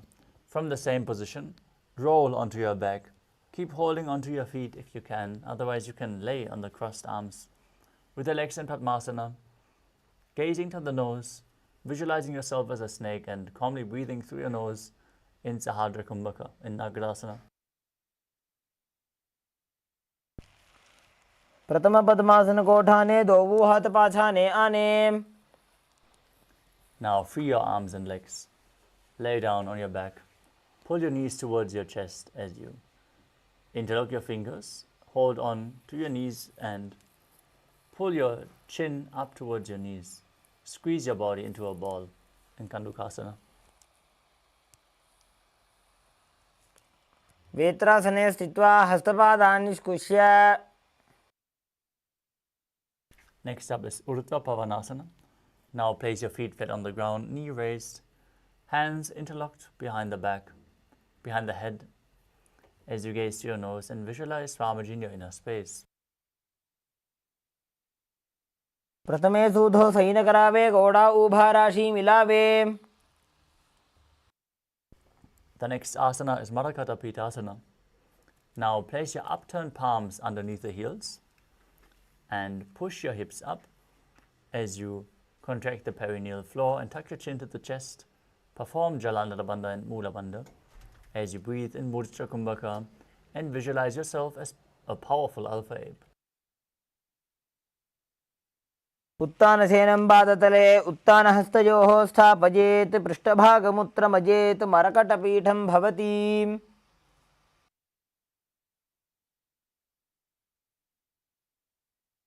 Next up is Uttana Shikipitakasana. Now raise your hips up and support your hips with your hands, with your elbows on the ground, bearing the weight of your body. Stretch your legs out. Strengthen your lower body through this posture as you perform this asana in front of any meal. Gaze to your nose and visualize Swamiji in your inner space.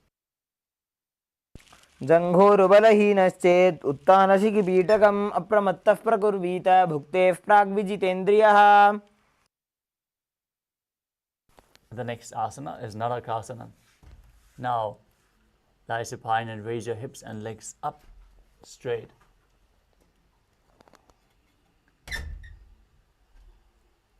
Keep your arms flat on the mat, supporting your body for balance as you visualize yourself blissfully traversing through Naraka Loka unscathed in Narakasana. ग्रीवाकण्ठेन भूमिं विष्टम्भ पादाग्रद्वयमूर्धमुत्रजेत् नरकासनं भवति.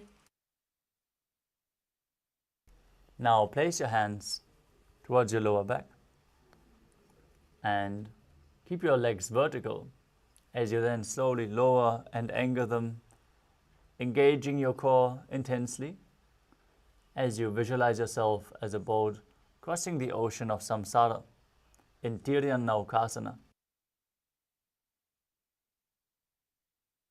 नौकावत् स्थित्वा ऊर्ध्वं पादाग्रद्वयं नजेत् तिर्यन्नौकासनं भवति. Now place your hands back flat on the mat, the legs straight like a flagpole as you visualize yourself as the Kailasa flag respected across all nations in Dvajasana.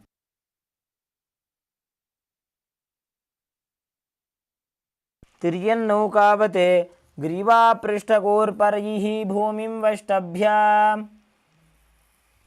Next up is Mritasana. Lie supine and completely relax. Avoid any movements. As you perform the Shakti Chalan Mudra, pull the Kundalini Shakti up along your spine from the Muladhara to the Sahasrara Chakra. Forcefully pull it up. Visualize your body is dead and Swamiji, the Supreme Pontiff of Hinduism, is liberating you as you internally chant the Mahavakya Om Nithyananda Paramashivoham in Mritasana.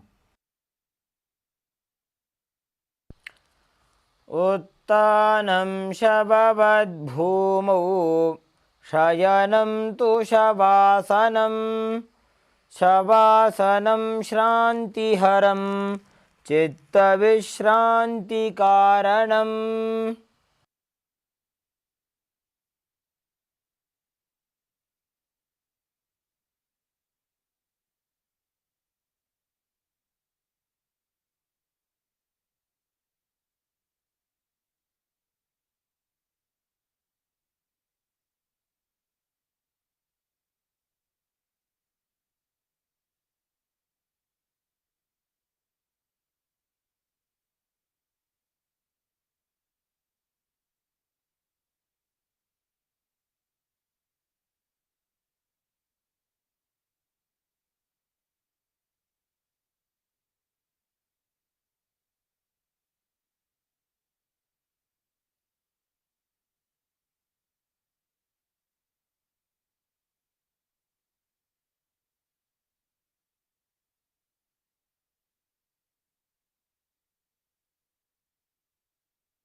Slowly come back to your physical body. Start to wiggle your fingers and toes, your wrists and your ankles, your elbows and your knees. Pull your knees up towards your chest. Rock your body back up into a comfortable seated position.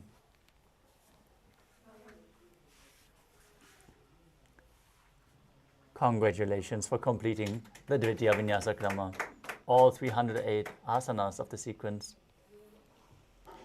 We want to sincerely complete with all the participants for all the technical difficulties we have experienced today during the Nithyananda Yoga. We hope you all were still able to manifest breakthroughs in your yoga practice. And now we are going to move on to the power manifestation. So let us all stay tuned and manifest the Shaktis of Paramashiva. Sit in a comfortable cross-legged position with the head, neck and spine in a straight line. Keep your hands in Namaskara Mudra. Visualize Swamiji and close your eyes as you take a deep breath. And we all conclude the session by chanting the Purna Mantra.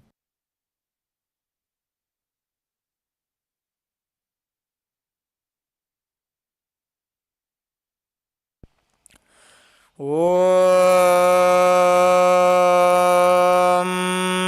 Purnamadah Purnamidam Purnat Purnamudachyate Purnasya Purnamadaya Purnamevavasishyate Om Shanti Shanti Shanti Hari Om Datsat Sarvam Bhagavat Sri Nithyananda Paramashiva Padukarpanamastu Om Nithyanandam. Thank you all, Nithyanandam.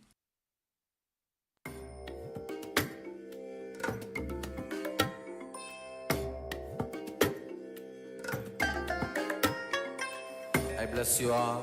Let you all open all your three eyes and manifest the powers of Mahasudashiva. Om Nithyananda Paramashivoham. Om Nithyananda Paramashivoham. Om Nithyananda Paramashivoham. Om Nithyananda Paramashivoham. Om Nithyananda Paramashivoham. Om Nithyananda Paramashivoham. Om Nithyananda Paramashivoham. Om Nithyananda Paramashivoham. Om Nithyananda Paramashivoham. Om Nithyananda Paramashivoham. Om Nithyananda Paramashivoham. Om Nithyananda Paramashivoham. Om Nithyananda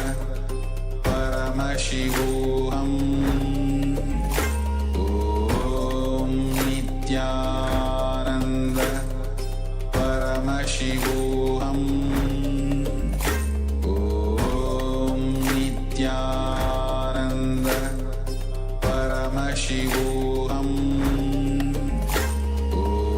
Om Nithyananda Paramashivoham. Om Nithyananda Paramashivoham. Om Nithyananda Paramashivoham. Om Nithyananda Paramashivoham. Om Nithyananda Paramashivoham. Om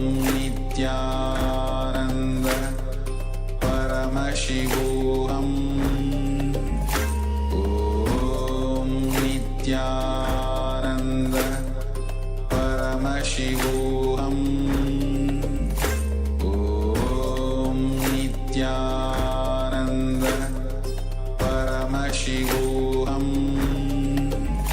Om Nithyananda Paramashivoham Om Nithyananda Paramashivoham Om Nithyananda Paramashivoham Om Nithyananda Paramashivoham Om Nithyananda Paramashivoham Om Nithyananda Paramashivoham Om Nithyananda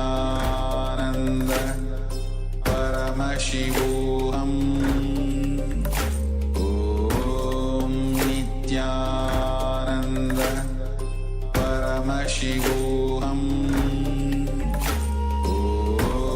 Nithyananda Paramashivoham Om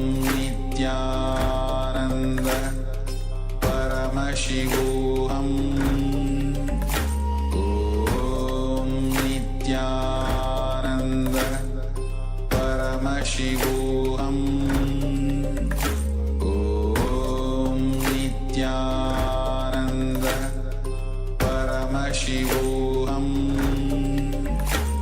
Om Nithyananda Paramashivoham Om Nithyananda Paramashivoham Om Nithyananda Paramashivoham Om Nithyananda Paramashivoham Om Nithyananda Paramashivoham द्वन्द्वातीतं गगनसदृशं Nithyananda Paramashivoham सर्वदी साक्षिभूतं भावातीतं त्रिगुणरहितं सद्गुरुं तं Paramashivoham Namami. Everybody, once again welcome every one of you to today's program, level 3 program, and we just completed the Tritiya Vinyasa Krama, the Nithyananda Yoga, as part of our first session into today's program. And before we go further, I would like to announce an exciting news, a breaking news for every one of you.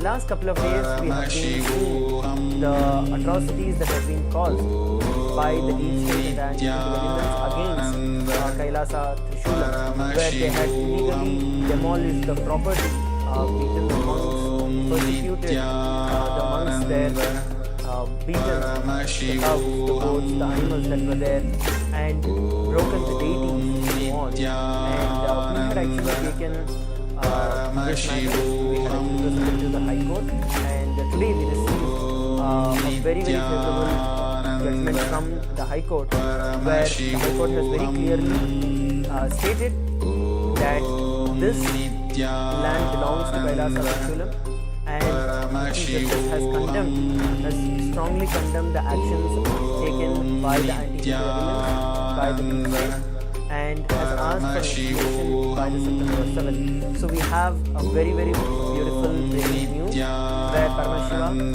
Swamiji himself, has graced, and we are in favor of the entire thing. So I wanted to share this with every one of you. We'll be sharing further more details during the entire day today, with the facts, with the order and so on. But I wanted to give this to each and every one of you as an initial information to all of you. So now with that, let's enter into the power manifestation. Please sit straight with your head, neck and spine in a straight line. We're going to be beginning with the power of seeing through the third eye. We're going to be beginning with the power of seeing through the third eye. So I request all of you to please put on your blindfold, get yourself a blindfold and please put on your blindfold.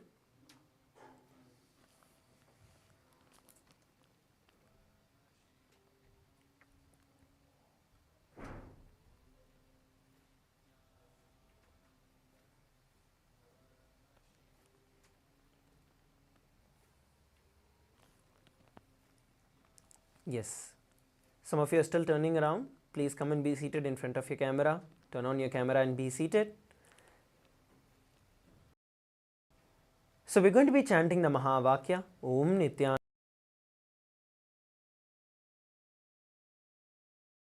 Paramashivoham, establishing ourselves in the space of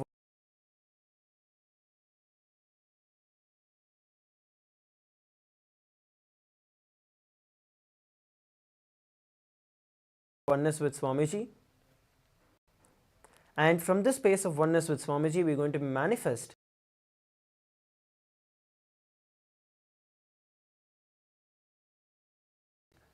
these extraordinary powers. We're going to be starting with the power of seeing through the third eye. Let's enter into the power manifestation. Please put on your blindfold. Please close your eyes. We're going to be projecting an image for all of you. So what you're going to be doing is you're going to identify what is being projected on the screen and you're going to verbalize whatever you're seeing. Just establish yourself in the space of oneness with Swamiji by chanting the Mahavakya, Om Nithyananda Paramashivoham, and ask Swamiji to show you the image that is being projected on the screen and verbalize everything in detail, whatever you're able to see, be it color, be it letters, alphabets, shapes, whichever you're able to see. Just verbalize it and go into detail of whatever Swamiji is showing you. Let's begin.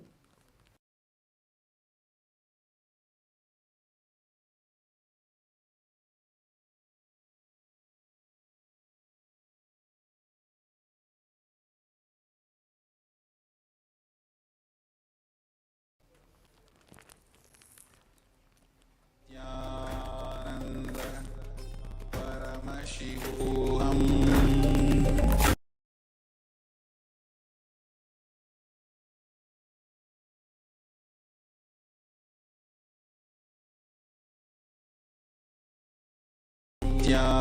Nithyananda Paramashivoham Om Nithyananda Paramashivoham Om Nithyananda Paramashivoham Om Nithyananda Paramashivoham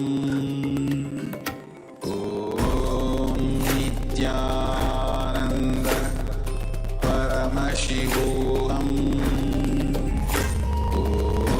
Om Nithyananda Paramashivoham Nithyananda Paramashivoham Om Nithyananda Paramashivoham Om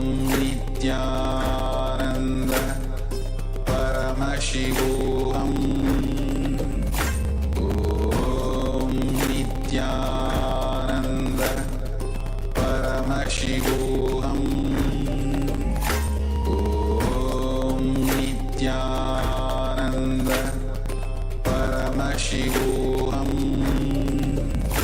Om Nithyananda Paramashivoham Om Nithyananda Paramashivoham Om Nithyananda Paramashivoham Om Nithyananda Paramashivoham Om Nithyananda Paramashivoham Om Nithyananda Paramashivoham Om Nithyananda Paramashivoham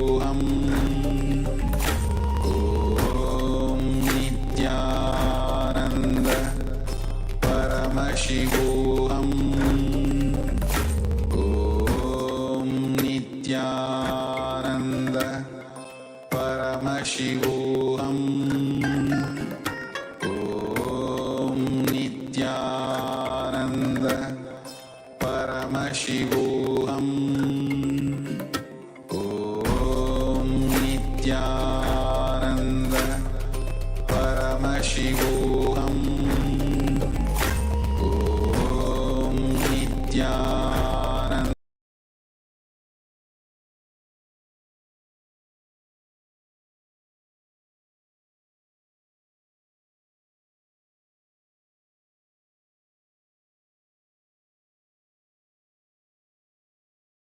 Nithyananda Paramashivoham Om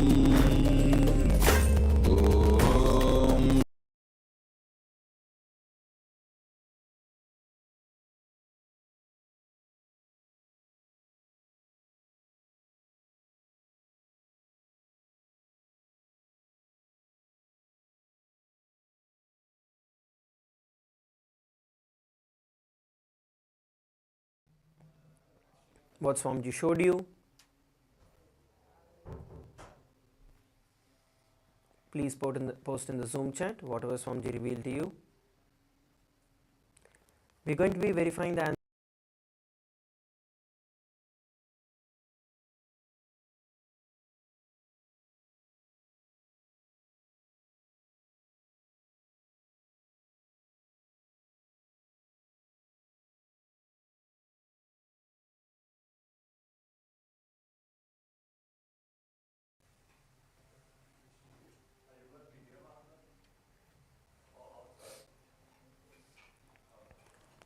So the key to this power manifestation itself is when you're able to enter into the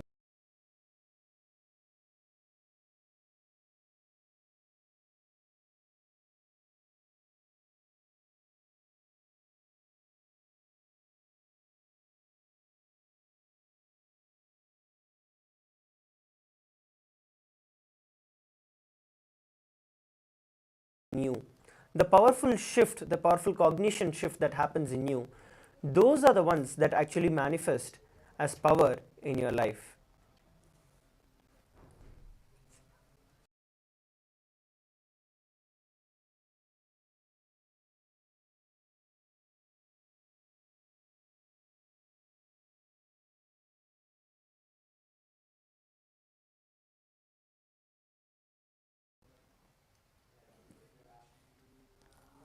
We have Akshay Gunaya who has posted.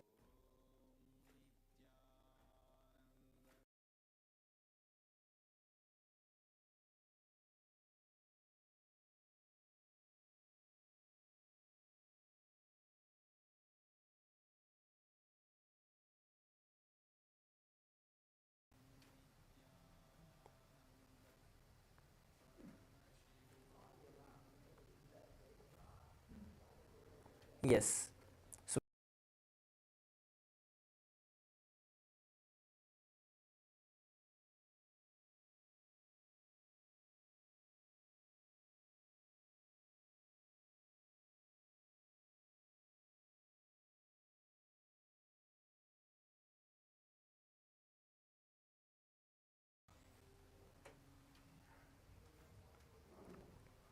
orbiting space planets in green, maroon color background, words on a scribble pieces.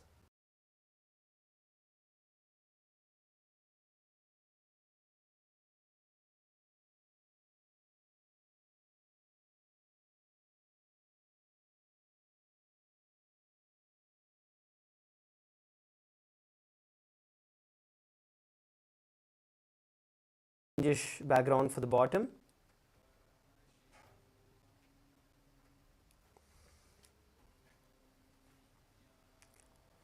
Yes. So now let's enter into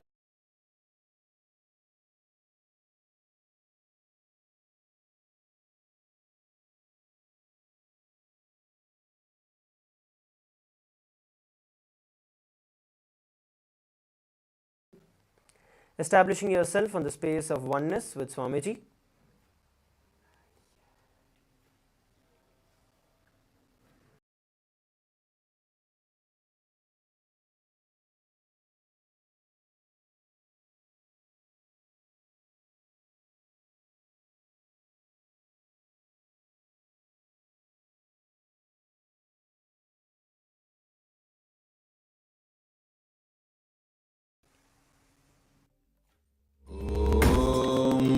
Nithyananda Paramashivoham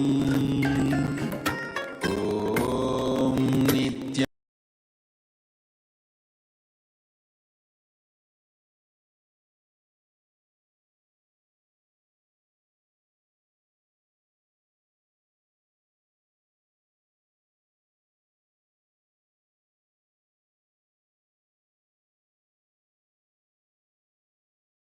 Shivoham Om Nithyananda Paramashivoham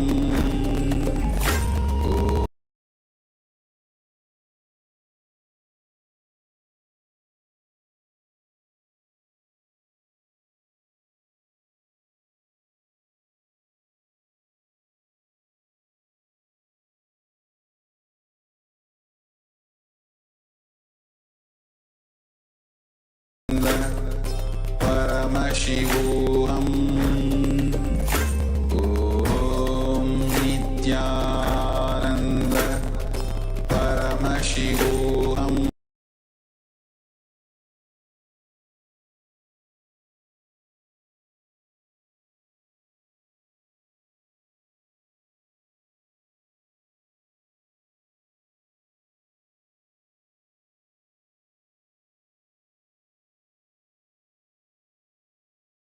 Om Nithyananda Paramashivoham Om Nithyananda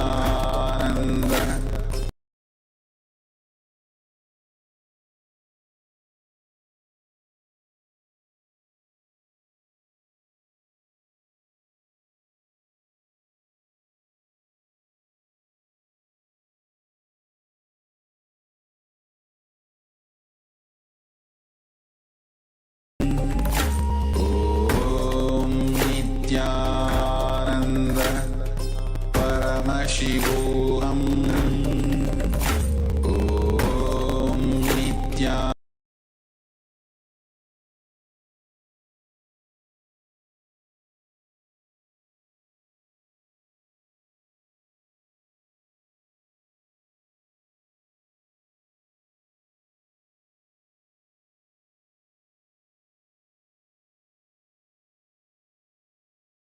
screen. You can start posting the answers.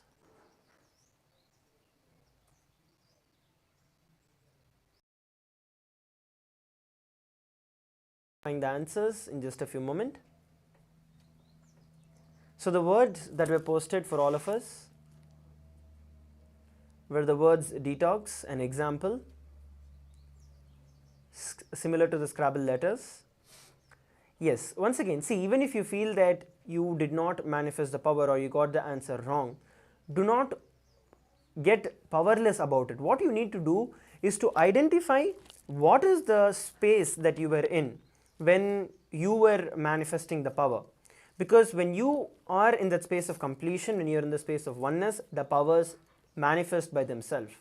So you need to identify what is it in you, maybe some kind of thought coming around, or you were thinking about something else, or something else that was happening. What else was there which was moving you or distracting you? You just have to identify that, and the best way to actually move away from these distractions is by chanting the Mahavakya intensely. Whenever you feel that inside you there are a lot of thoughts or you keep thinking about something, just chant the Mahavakya Om Nithyananda Paramashivoham intensely, and you will see that that will automatically bring the change, that will automatically make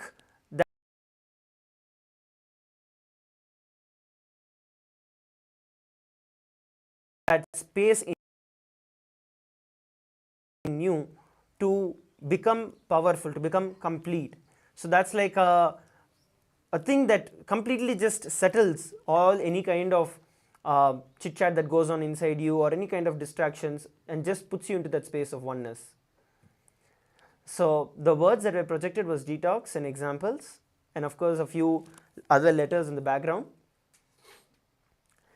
So now let's take a few minutes to go over to the Facebook, let's go to the social media platforms and share our experience of this power manifestation. Let's share the experiences of this power manifestation. As we prepare to enter into the next session, please take a few minutes to do it.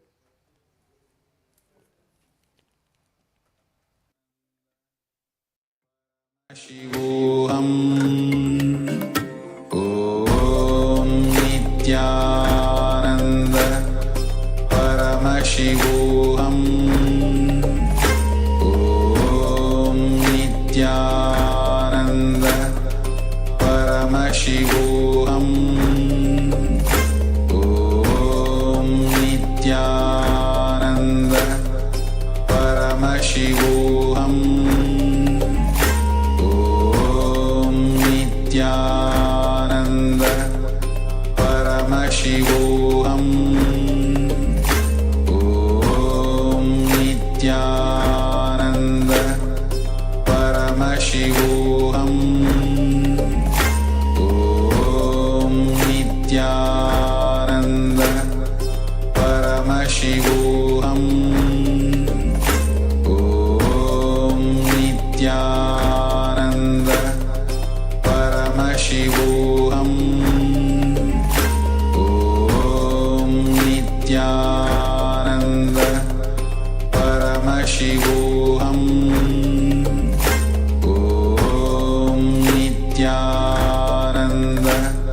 Paramashivoham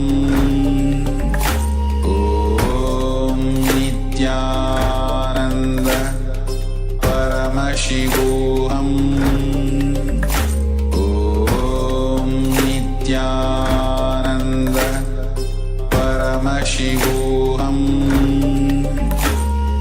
Om Nithyananda Paramashivoham Om Nithyananda Paramashivoham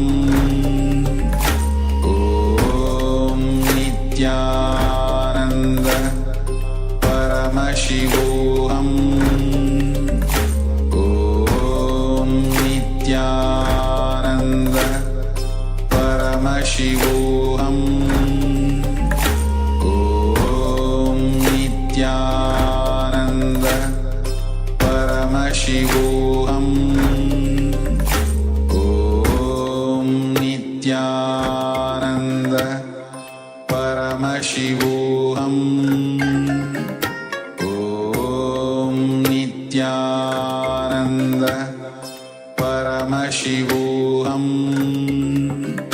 Om Nithyananda Paramashivoham Om Nithyananda Paramashivoham Om Nithyananda Paramashivoham Om Nithyananda Paramashivoham Om Nithyananda Paramashivoham Om Nithyananda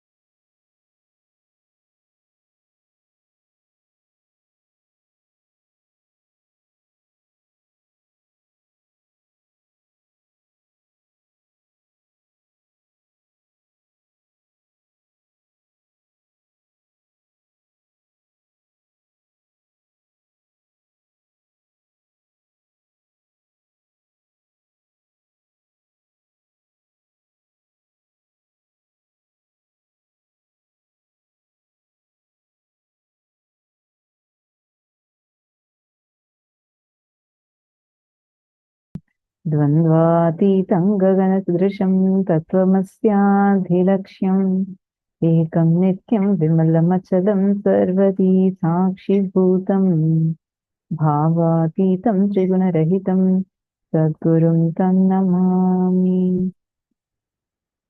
Nithyanandam to all the participants that are here with us today. How are you all doing?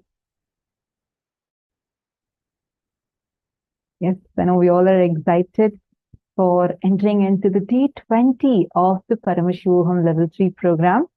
We are on day 20 today. How does it feel being here today?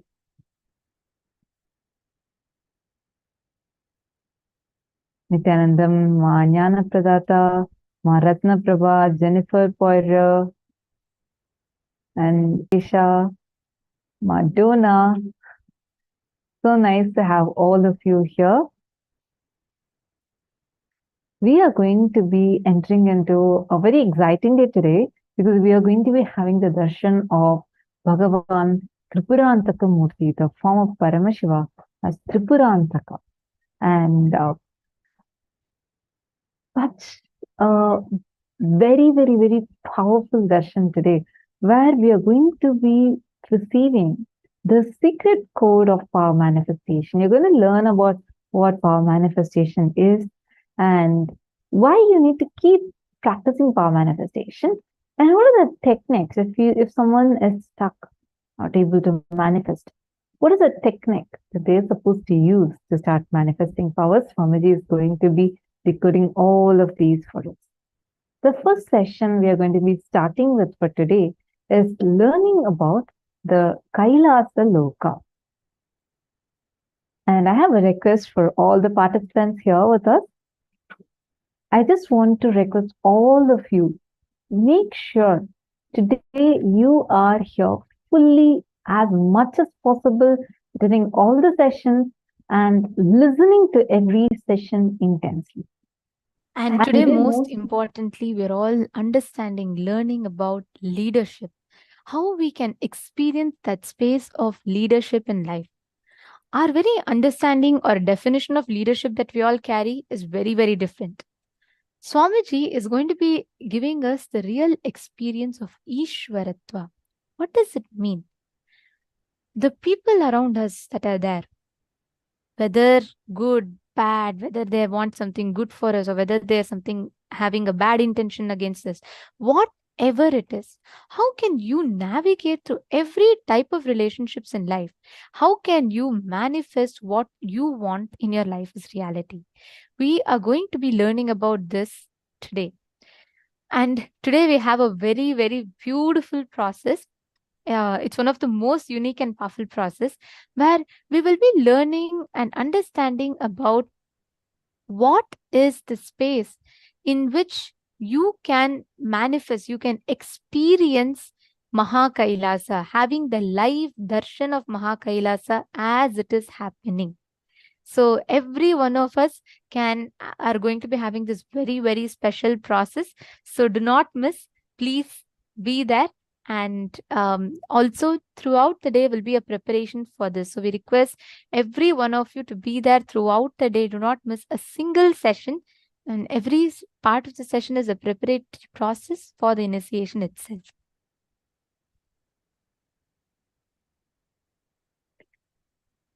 So now let us all enter into the first session that we are going to be having today, where we are going to be understanding about what is the space. We're going to be learning about what is KAILΑSA, how KAILASA exists. Swamiji is going to be also explaining to us about why Swamiji is even reviving this KAILASA, right? And what is that space? See, we all exist in multiple planes of existence and not just this plane of existence. Even science proves this. The quantum physics says this very clearly, how you don't exist just in this one world like how we think. We are actually having our existence in the parallel universes. This is what is quantum theory all about, where they say that at a time there is multiple possibilities that are existing, and how you can actually harness the power of your multiple existence. We are going to learn about all of that today in this very first session. The Swamiji is going to be revealing to us on what is KAILASA loka. Let's listen to revelation now.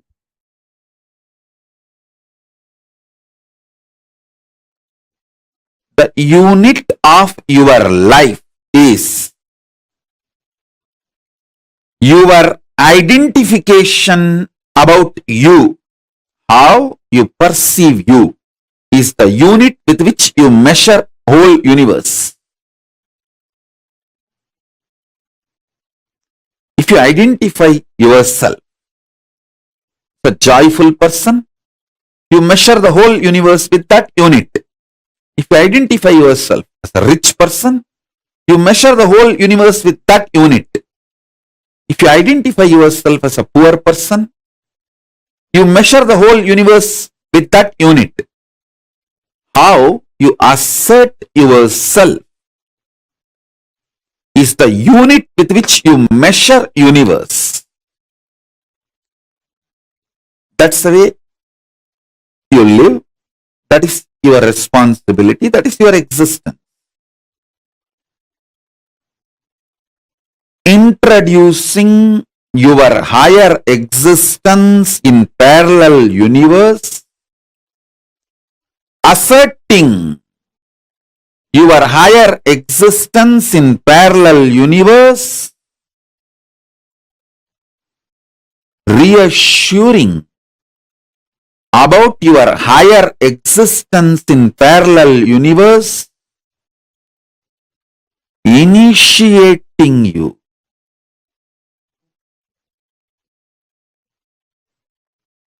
and giving you the experience about your higher existence, making you face yourself in the parallel universe is my responsibility.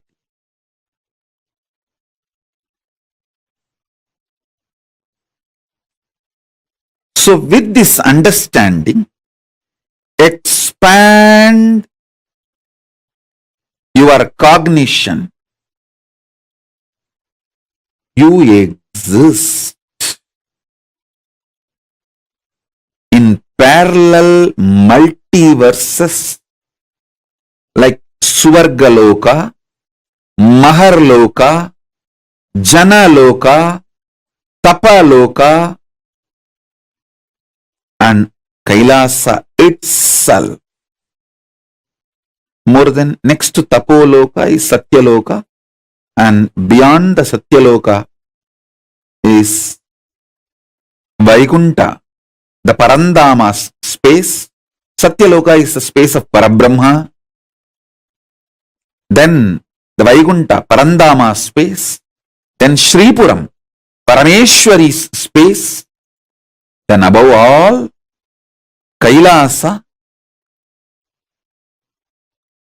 Above the Kailasa, Maha Kailasa, Paramashiva space. Kailasa is where all the Anga Devatas and Avarana Devatas, everyone lives. People who achieved the Salogya, Samibhya, Sarubhya, Sayujya, Mukti with Paramashiva, all of them exist in Kailasa. In Maha Kailasa, he alone exists. In Paramadvaita Swarupa, Paramadvaita Satya.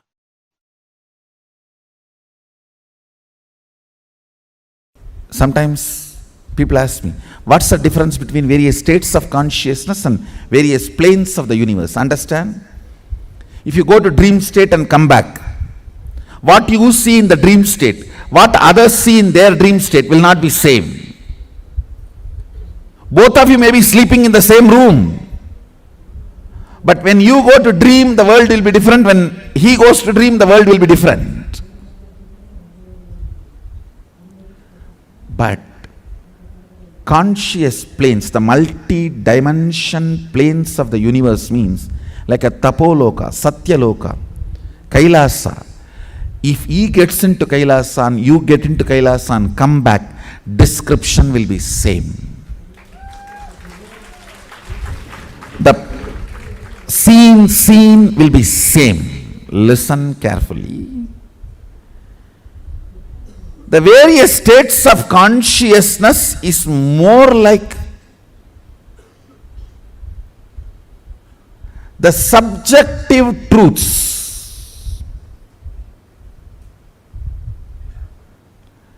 Planes of the universe means subjective truth becoming reality in the universal plane. Understand how now all of you experience the same in this Jakrat plane. This wall is same for all of you. This mic is same for all of you. The interpretations about the mic will be different. The knowledge about the wall will be different. Perception about the wall will be different, but wall is same. Understand? Truth is same. The facts you derive will be different.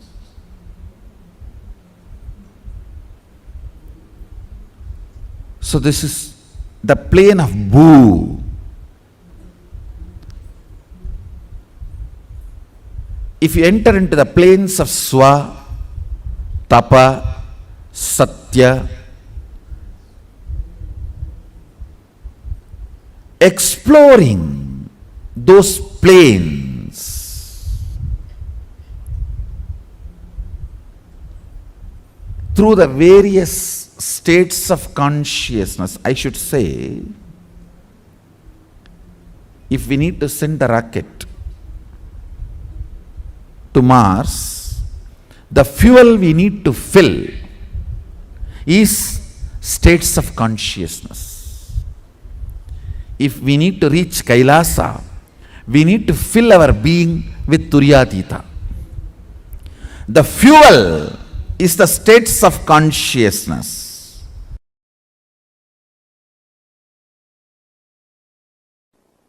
If you think in your life, grabbing, stealing from others is the best strategy for success, your identity in Patala gets strengthened. If you think the win-win is the best strategy in any deal, whether relationship or business, in every deal of your life, you also should win, other person also should win.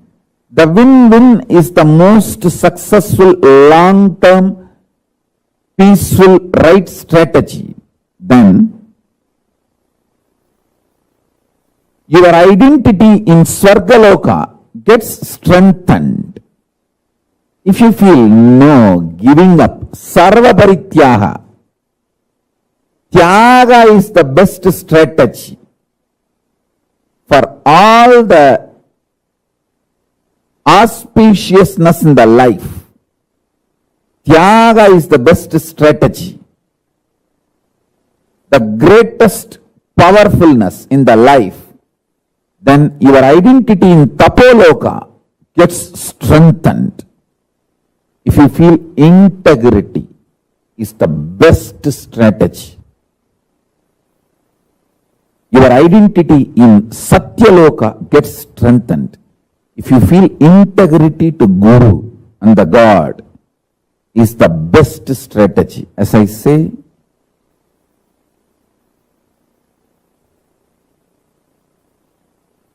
Paramashiva revealed many times, the manifest form of Paramashiva is Guru, unmanifest existence of Guru is Paramashiva. State of Guru is Paramashiva. Statement of Paramashiva is Guru. Statement of Paramashiva is Guru. State of Guru is Paramashiva. Avyakta of Guru is Paramashiva. Paramashiva's Vyakta is Guru. Manifest component of Paramashiva is Guru. Unmanifest existence of Guru is Paramashiva. Understand? The extraordinary powerful existence,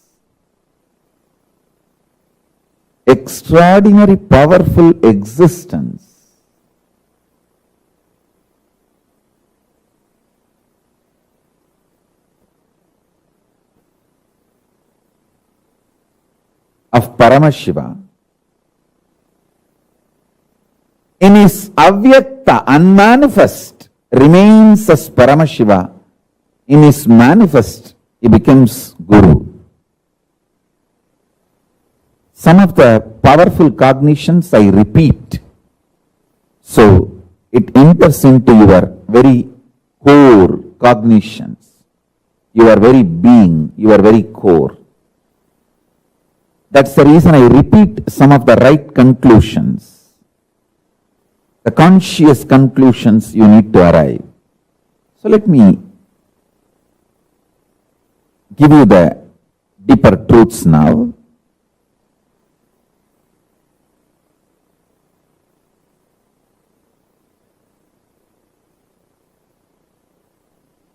Level by level, understand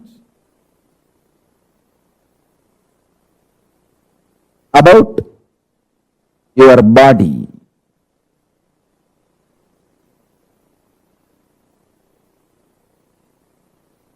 Be very clear. You have 14 bodies you carry.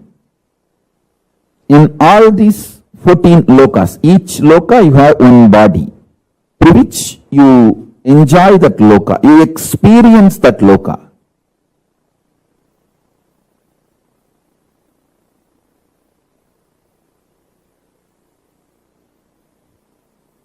Actually, the body you carry is the base from which you enjoy that loka. So the body you are carrying now in this Bhuloka, where you are sitting and listening to me, this body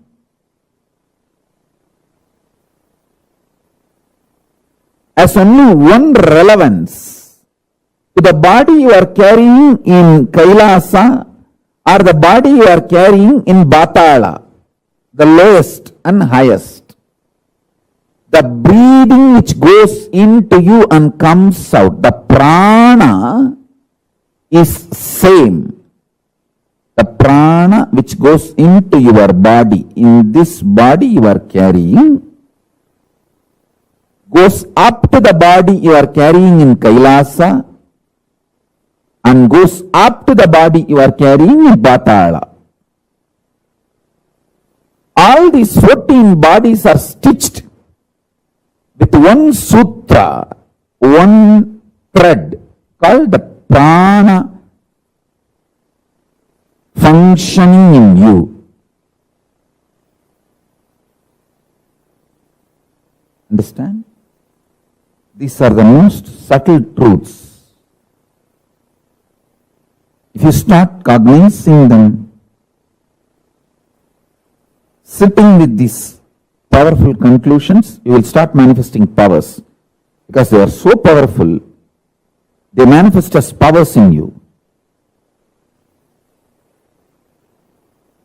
If you understand the breathing you are doing now adds prana, life energy into you, that prana from Batala goes to Kailasa through your body.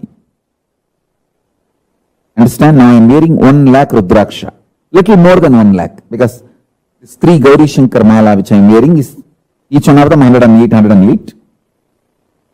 This 1 lakh Rudraksha, this whole 1 lakh Rudraksha is tied through a thread.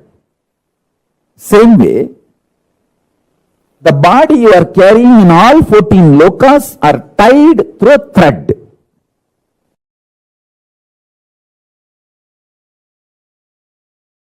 One of the important point is Kailasa does not have a gate. It neither has a gate nor has a door. It is an open, free entry for all. There is no qualification, predetermined condition for Kailasa. You see, only in Indraloka, Brahmaloka, Vaikunta and all the qualifications, only Devatas can enter. Like that, many qualifications. But in Kailasa, Bhuta, Preta, Pichacha, all kinds of people are allowed, free. Some Bhutas make even Paramashiva run around. He is such a Bholenatha, he opens himself for all, and this bloody Bhasmasura goes and takes the boon that on whosoever head I put my hand, and they should be burnt to ashes. How can Shiva be burnt to ashes? But this fellow tries to play game with Shiva. Using the same boon he got from Shiva, Paramashiva plays the game just to prove that his boons are real. Just for that, he also runs around and tries to show the drama. Not that he has to save himself from Bhasmasura. How can fire be burnt? But he has to prove that the boon he gave is really, really real. Bhasmasura should feel job satisfaction that he did tapas and he got the boon. So just for that, to keep that principle alive, he also tries to run around, and then Vishnu comes and burns the Bhasmasura. All of you know that remaining story. Even that kind of fools get free entry. That's all I am trying to convey. Understand, one of the greatest blessing I had in my life was, I was literally, really in love with Arunagiri Yogeshwara, my guru, when I was listening to him. When I was listening, I was really in love with him. There was no calculation, maths. All I know is I am blessed even to get this space with him over.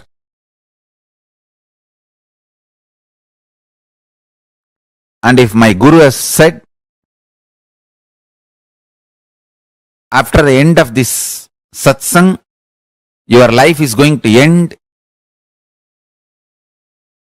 everything is over, even then I would have decided to be with him. I would have said, that is absolutely okay for me. Take the life, let me be here with you.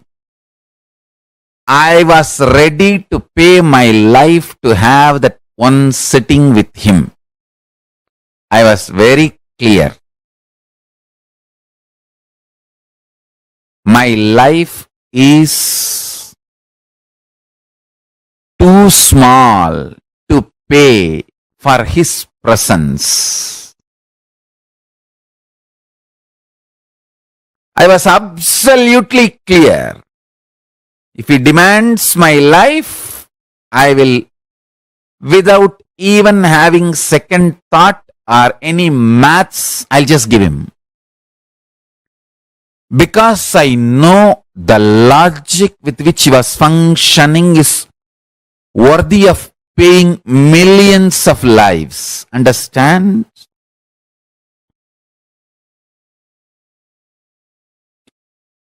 Every penny you acquire, you can enjoy till your this life. Every powerful cognition you acquire, you can enjoy as long as you exist. Accumulation of powerful cognitions is the most important life purpose. That is the most important life goal. That is the greatest life wealth. Understand? Whenever we are beaten, agitated, flare up, how our energy responds to ourself, world, and cosmos and God. If that is based on powerful cognitions, you are living enlightenment. The logic with which my guru was functioning was absolutely delicious. It was absolutely ecstatic. I was ready to pay not one, multiple lives to him to receive that. Understand? My simple declaration of my integrity to my Guru, even though he neither demanded anything before the satsang or after the satsang, he just mapped Kailasa into my inner space, lifted me to Kailasa, brought Kailasa to me.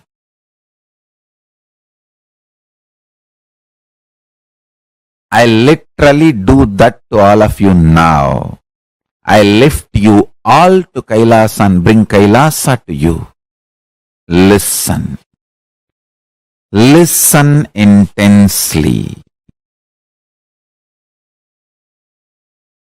You can have 1,000 reasons why you should be integrated. You can have 1,000 reasons why you should not be integrated.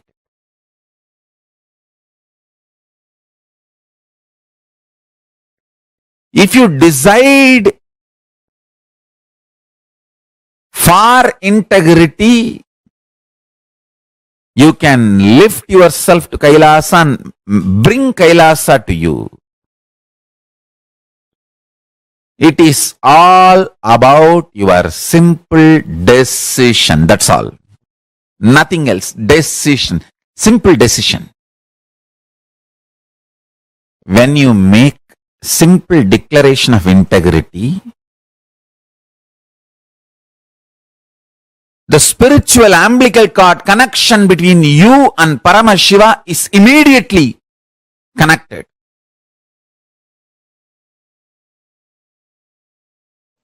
First truth. Tell Paramashiva, I know you are real.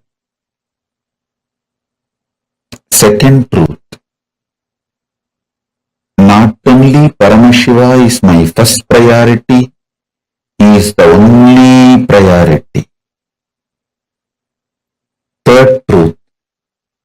Let my independent intelligence, consciousness, my will to feel good, bad, right, wrong, my individual soul exists only as extension of Paramashiva. Let me think what Paramashiva wants. Let me will what he likes. Let me live as his extension. Whatever is good as per Paramashiva, let that be good in me. Whatever is right as per Paramashiva, let that be right in me. Whatever is powers as per Paramashiva, let that be with me. Whatever is right as per Paramashiva, let that manifest in me. Om, Om, Om. Paramashiva is not just my first priority, he is my only priority. The Lord of all these multiverses, the ultimate of this universe, cosmos.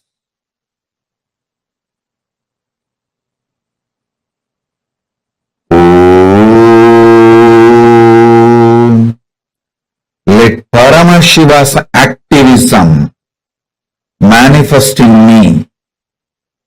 Let me breathe only the way he wants. Let me think only the way he wants.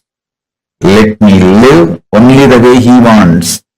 Let me desire only the things he wants. Let me enjoy only the things Paramashiva wants. Let me live only the way Paramashiva wants. Let me manifest only what Paramashiva wants. Let me attract only what Paramashiva wants. Let the activism as defined by Paramashiva manifest in me. Let intelligence as Paramashiva wants happen in me. Let wealth as Paramashiva defined happen in me. Let life as Paramashiva defined happen in me. Let health as per Paramashiva happen in me. Let breathing happen as per Paramashiva in me. Paramashiva is the only priority. Let Paramashiva be the only priority. Oh, let the inhaling happen as Paramashiva inhales. Let exhaling happens as Paramashiva exhales. Let my heart beat as Paramashiva's heart beats. Let my stomach digest as Paramashiva digests. Let my brain flow, visualize as Paramashiva visualizes.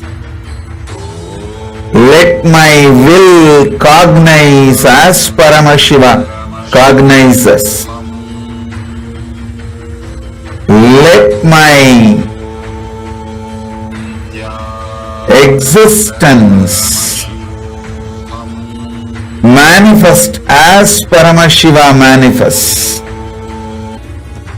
Let Paramashiva's existence be my existence.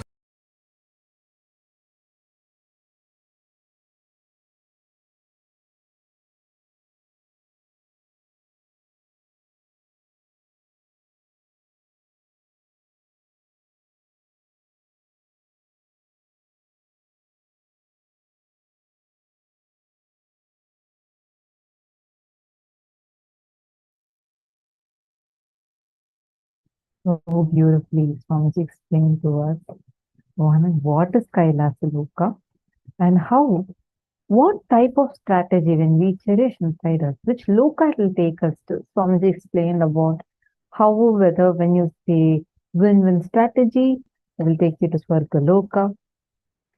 When you start cherishing any life negative thought currents in you, it will take you to Patala. Swamiji explained each loka and the thought current that is there for each loka. So beautifully, Swamiji had explained it to us.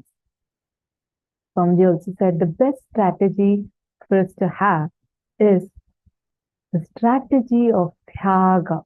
Having Tyaga as your strategy. That is the best strategy for anyone to have, because that would empower you so much that you can directly reach Kailasa itself. And taking a strong decision, what was a very powerful cognition Swamiji gave?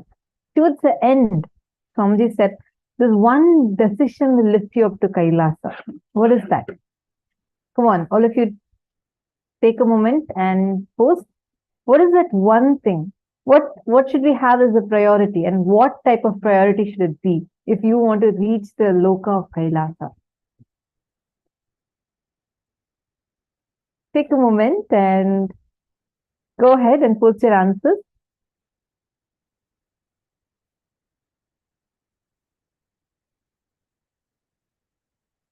Jamie, Jin Feng Liu, Ma Sadashivamai, Ma Donna, come on, Ma Joyce Leong. What is that one thing that you should have? Okay, I see Ma Tatiana has posted the answer. Okay, now I see more people posting the answers. All right. I see in one Zoom, many people have posted the answers. In other Zooms, I do not see any answer yet. I'm just waiting. What is that one decision you need to take? One decision. What type of priority? What should be your priority and what type of priority? Yes, that's right. That's right, Ma. Prematavasi, Ma. Rekha Bhai, Jennifer, Poirier, And Nithyananda, very good. Taking the decision that Paramashiva, not just my first priority, but my only priority. Taking that as your decision. And from that context, yes, that's what others are posted. Let me sit like how Paramashiva sits. Let me breathe. Let me inhale the way Paramashiva inhales. Let me exhale the way Paramashiva exhales. Let my breathing pattern be like how Paramashiva wants. Let my heartbeat be Paramashiva's heartbeat. Understand that's the powerful declaration that you need to make, which will instantly, immediately lift you up to Kailasa. Understand? Actually, right now, the moment even if you make that as a declaration, saying that let my breathing pattern be one with Paramashiva's breathing pattern, you'll actually see immediately it affects your breathing pattern. Like you will actually see your breathing pattern becoming so much more deeper, and suddenly something will happen. And you just make the declaration. You can test it right now. Play with it right now. Experiment with it. Just this one declaration. So I have a question for all of you. Now, what's the difference between having Paramashiva as our first priority and having Paramashiva as our only priority? What does that mean? What is the difference? What does that even mean? There are many of you who have been attending so many seasons. I request all of you to come and explain to us. Take a moment and we're going to share your understanding and explain to us what's the difference between Paramashiva being your first priority in life versus Paramashiva being your only priority in life. Like Swamiji said, the king of the universe.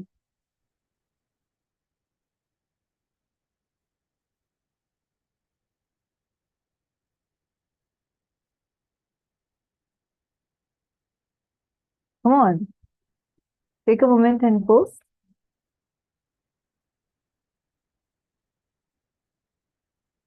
What is the difference?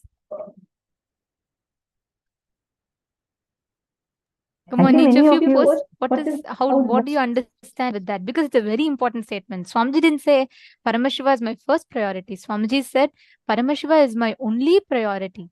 So what does that statement mean? What did Swamiji, how do we understand that? We request every one of you to post.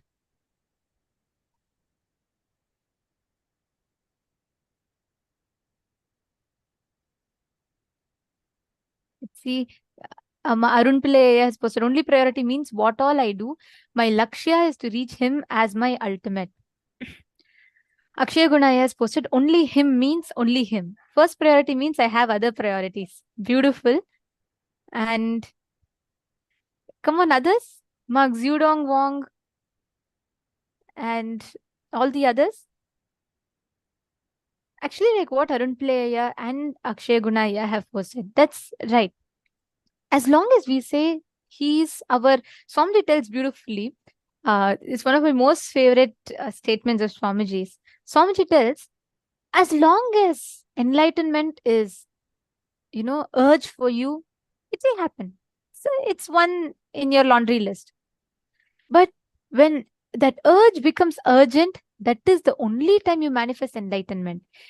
When your urge for enlightenment becomes urgent for you to achieve it, you manifest enlightenment.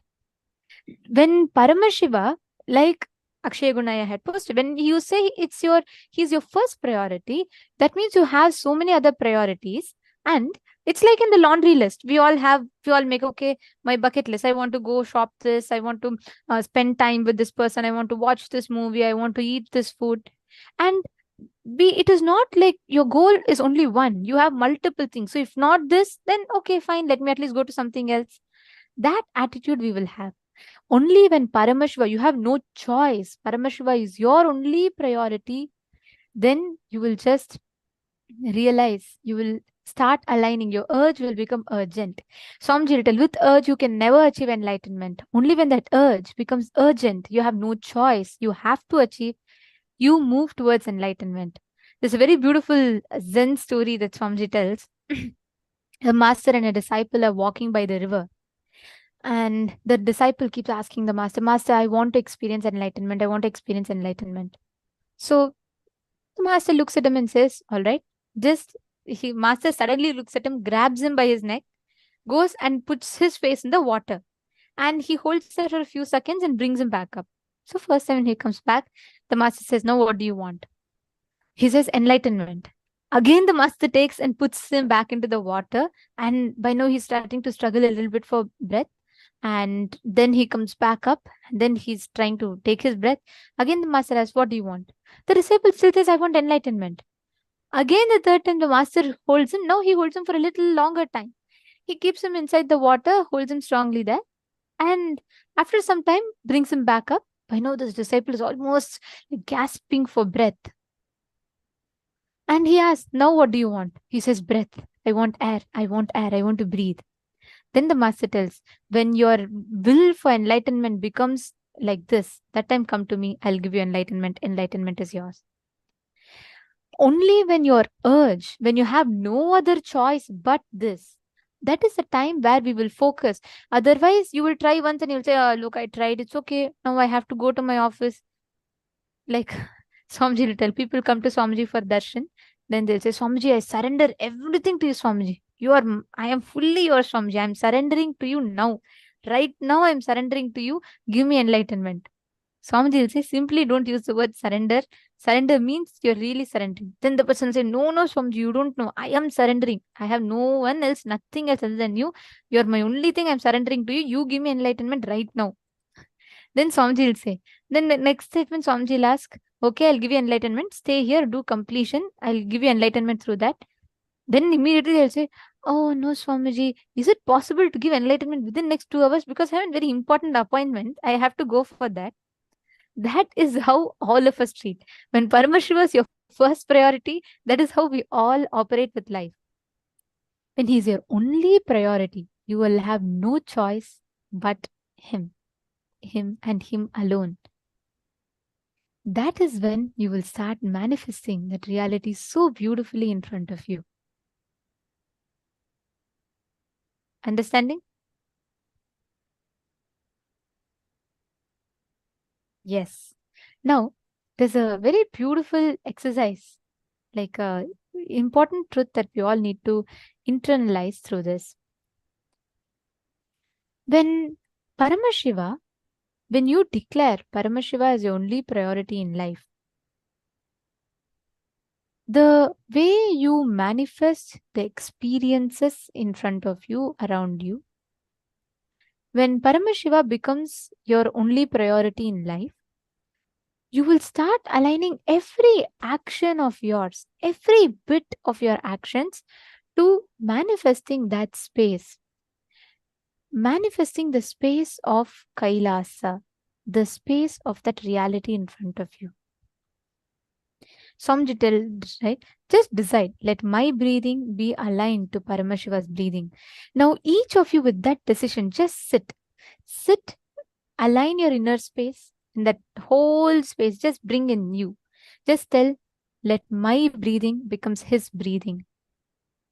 Let my inner space become his inner space. Let my whole being become his being. Sit with that declaration and just chant the Mahavakya inside of you.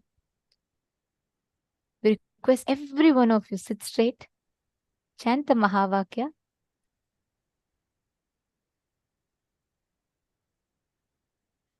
Align yourself, your intention, your conscious will.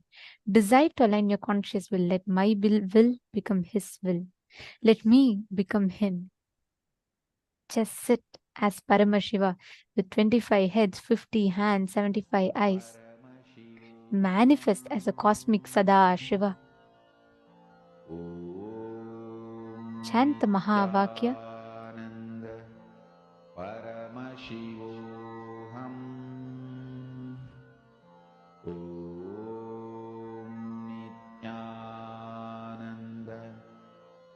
Sit with that conscious will.